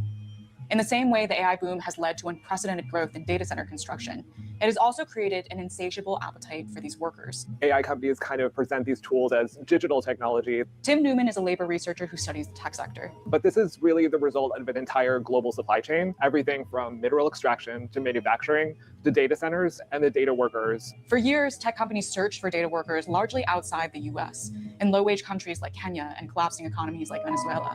But that is shifting as AI companies push to build more capable systems. With GPT-5, now it's like talking to an expert, a legitimate PhD level expert that can help you with whatever your goals are. So one of the big narratives that's developing in the AI space is that in order to make the next big leap forward, what they need to do is fit the use case for very specific industries. We've gone from maybe the models being like a smart high school student to really starting to get at the PhD level. So in order to make these kind of leaps forward, the companies are really seeking out people with expertise. AI firms are looking for expertise in pretty much everything because their models are only as good as what they're trained on. We're lacking consistency. So you often hear some of our competitors talk about, these modern systems that we have today are PhD intelligences. I think that's a nonsense. They have some capabilities that are PhD level, but they're not in general capable. By catering to this demand, the 4 largest data work startups have each had gross revenue of roughly $1 billion a year. Scale AI claims to have more than 700,000 graduates at its disposal, while Mercor says it has around 30,000 active professionals, like Jen. We all get a message in our group comms where it's like, actually, this contract is ending. 2 weeks after Jen started her first project, right before her graduation, Mercor pulls the rug. So I'm like, what do I do? Can I even afford this? Should I not get this dinner to celebrate my graduation anymore? The next month, Mercor offered her a second project, but the pay had dropped to $45 an hour. When she pushed back, she was ghosted. A few months later, Mercor offered her $35 an hour. I signed it, even though last year I would have found it so offensive. She had learned her lesson. With this kind of work, you have to take whatever you're offered. And if you're ever offered a high-paying task, it's a race against the clock. My last contract from Mercor offered me $101 an hour. I told the teacher, you're not going to see me next week because I'm going to try to max out all these hours before they end the role. I did those 40 hours, role ended the next day. I shouldn't have to do that. No one should have to do that. Just disrupt everything. It's predatory. Paying up to $400 per hour because progress comes from you. This is an industry that really seems to rely on precarious workers wherever they exist. Last year, Tim and his colleagues conducted a study of data workers across the country. They found that 86% struggled to meet their financial responsibilities. A quarter of them relied on public assistance programs like Medicaid and food stamps. I can't afford to go to the doctor. It feels like I'm rationing my ADHD medication for when I'm able to get back to someone consistently. More than 1 in 5 had experienced homelessness. And overall, the workers reported median earnings of less than $23,000 a year. In 2021, Alexander Wang, the former CEO of Scale, became the world's youngest self-made billionaire. Last year, he was unseated by the 3 22-year-old founders of Mercor. Do you hire people that currently work for investment banks or game designers or stuff like that? Occasionally that would happen, but for the most part, it would be people that previously worked at those companies. Here I've got the homepage, and then this is just a big list of all the projects that I've been offered. Ozzy is a college graduate in Oregon who majored in philosophy and worked on Surge AI's platform. The point of it was just that somebody should be able to ask absolutely anything about absolutely anything, and it should be able to understand and do that. So that was my job, is to be able to read absolutely anything and then answer absolutely anything. I read the entirety of Dracula in 3 hours, and then I had like 30 minutes to grade this picture book that was like absolute dog water. At first, he liked the wide-ranging nature of the work, but then he received a project codenamed Arsenic. I watch horror movies. I think I know what I'm getting into, and it just comes up with the most monstrous of things. It required him to review violent AI-generated videos. It was 2 dudes murdering a golden retriever with their bare hands. There was like weird videos of people constructing like furniture out of humans, like known celebrities like would be like in a jail cell bleeding out like with extreme gore, and like I would have nightmares honestly for a couple weeks after that. I asked Surge AI about this project, and its spokeswoman claimed its platform does not involve any graphic content. But that contradicts the documentation Ozzy shared with me. He also thought it was strange that he was often asked to perform tasks he was not qualified for. They were just like so incredibly niche and specialized, like, can you help us with this calculus homework or like this massive math problem, and then like straight to a biology thing. And I was like, I'm not an expert in any of this. Like, people go to grad school for counseling. I thought about it for like 20 minutes, and then I came up with your answer about whether you should reconnect with like your abusive father. What I heard from Ozzy and Jen is distinctly similar to what data workers outside the US have told me. There's a reason for that. There are hundreds of contract companies, and they're all working for a small number of top clients at the top of the AI supply chain. It starts at the top, with AI firms seeking to get the best bang for their buck for this kind of labor. To compete for contracts from those AI giants, the data work companies are incentivized to keep their costs and commitments low. When your platform jumping all over the place, you feel like you don't have any power or room to stand up and say, hey, this isn't right. I'm working 13 hours a day and I might be making $40. Crystal Kaufman is a longtime data worker who now researches labor conditions in the industry. She joined her first platform after illness pulled her out of traditional work. I was working for one platform at the time. And then before I knew it, to actually make money to pay bills and things, it became a case of jumping from platform to platform as all of these smaller platforms appeared. It's not a coincidence that data workers often come from vulnerable backgrounds, whether those on food stamps, without housing, or with disability. When you're at that point, and I remember being at that point, you take what you can get. We're describing a world of work that is really about this new mechanism. It's dismantling full-time employment.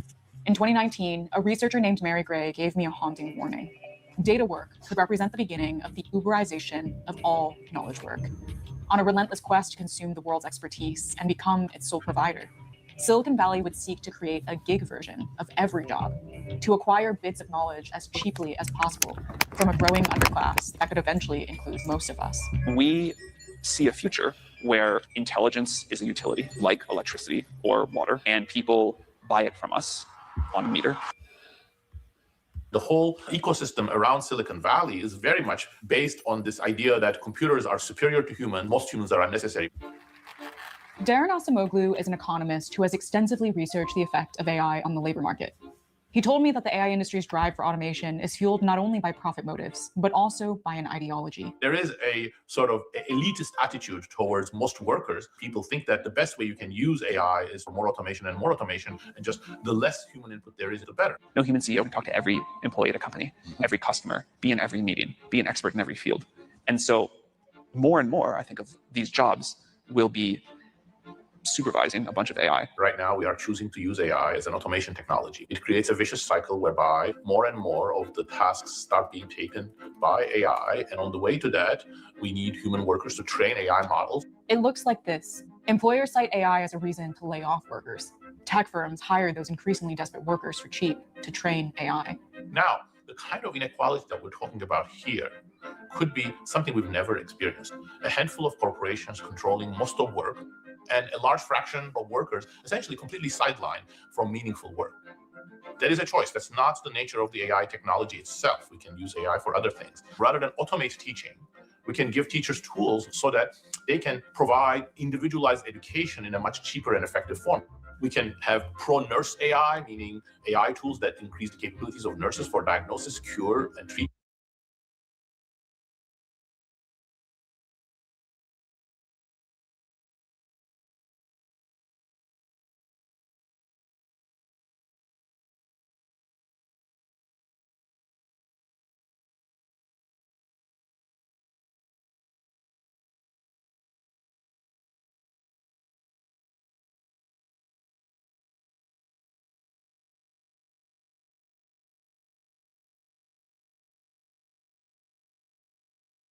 but those options are not being exploited. But in its quest to ingest the world's knowledge, Silicon Valley has a problem. The AI industry is dependent on the very workers it exploits.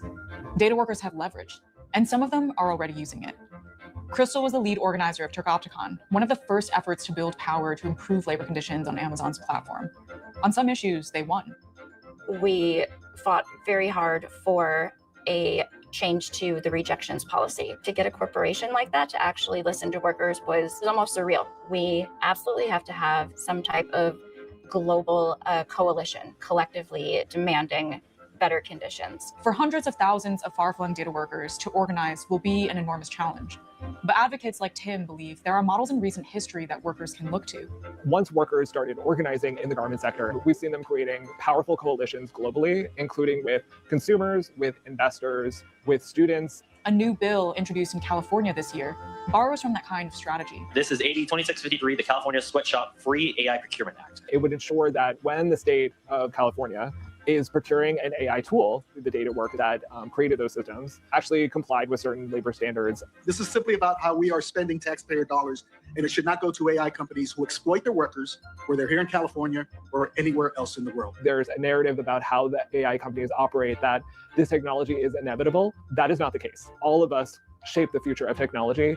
And what's most important is that we start working together to be sure that the future of work and the future of technology at work is one that, benefits all of us and makes our jobs better, not leading to a race to the bottom purely to enrich a handful of very wealthy billionaires in Silicon Valley.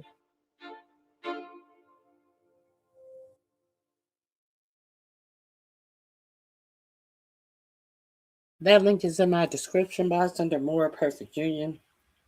So let's be clear. That is one of the main reasons why in the big beautiful bill 4547 wanted no regulation on AI. No state could regulate AI. Do you understand why now? That's why. Now, Marjorie Taylor Greene was one of the only Congress people that I heard come out and say, hey, that's not cool. We don't want AI to be doing whatever it wants to do. Understand, it's all rigged for these billionaires to get free work.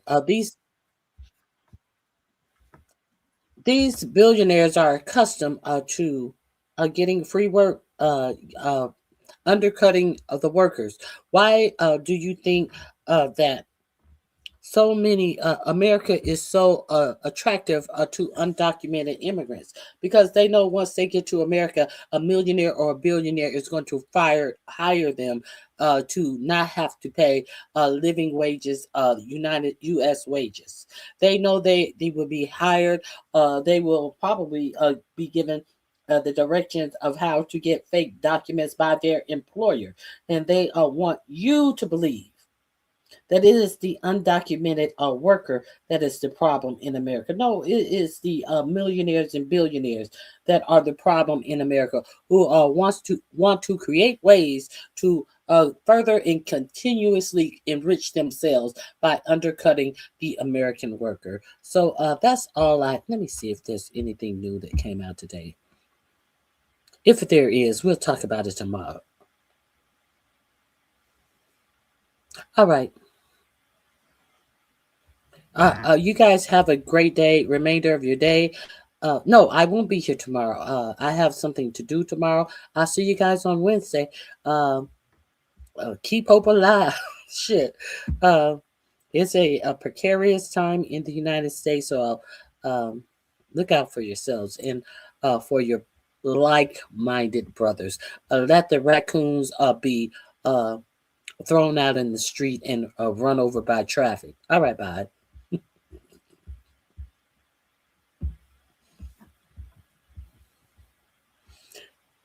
Hey, M. Renee, I didn't know you were here. It is good to see you. Everybody hit the like button. Oh, and also, I would like to thank all of my new subscribers. I appreciate you guys so much. And helping me and my channel grow. Hit the like button on your way out. Have a good day.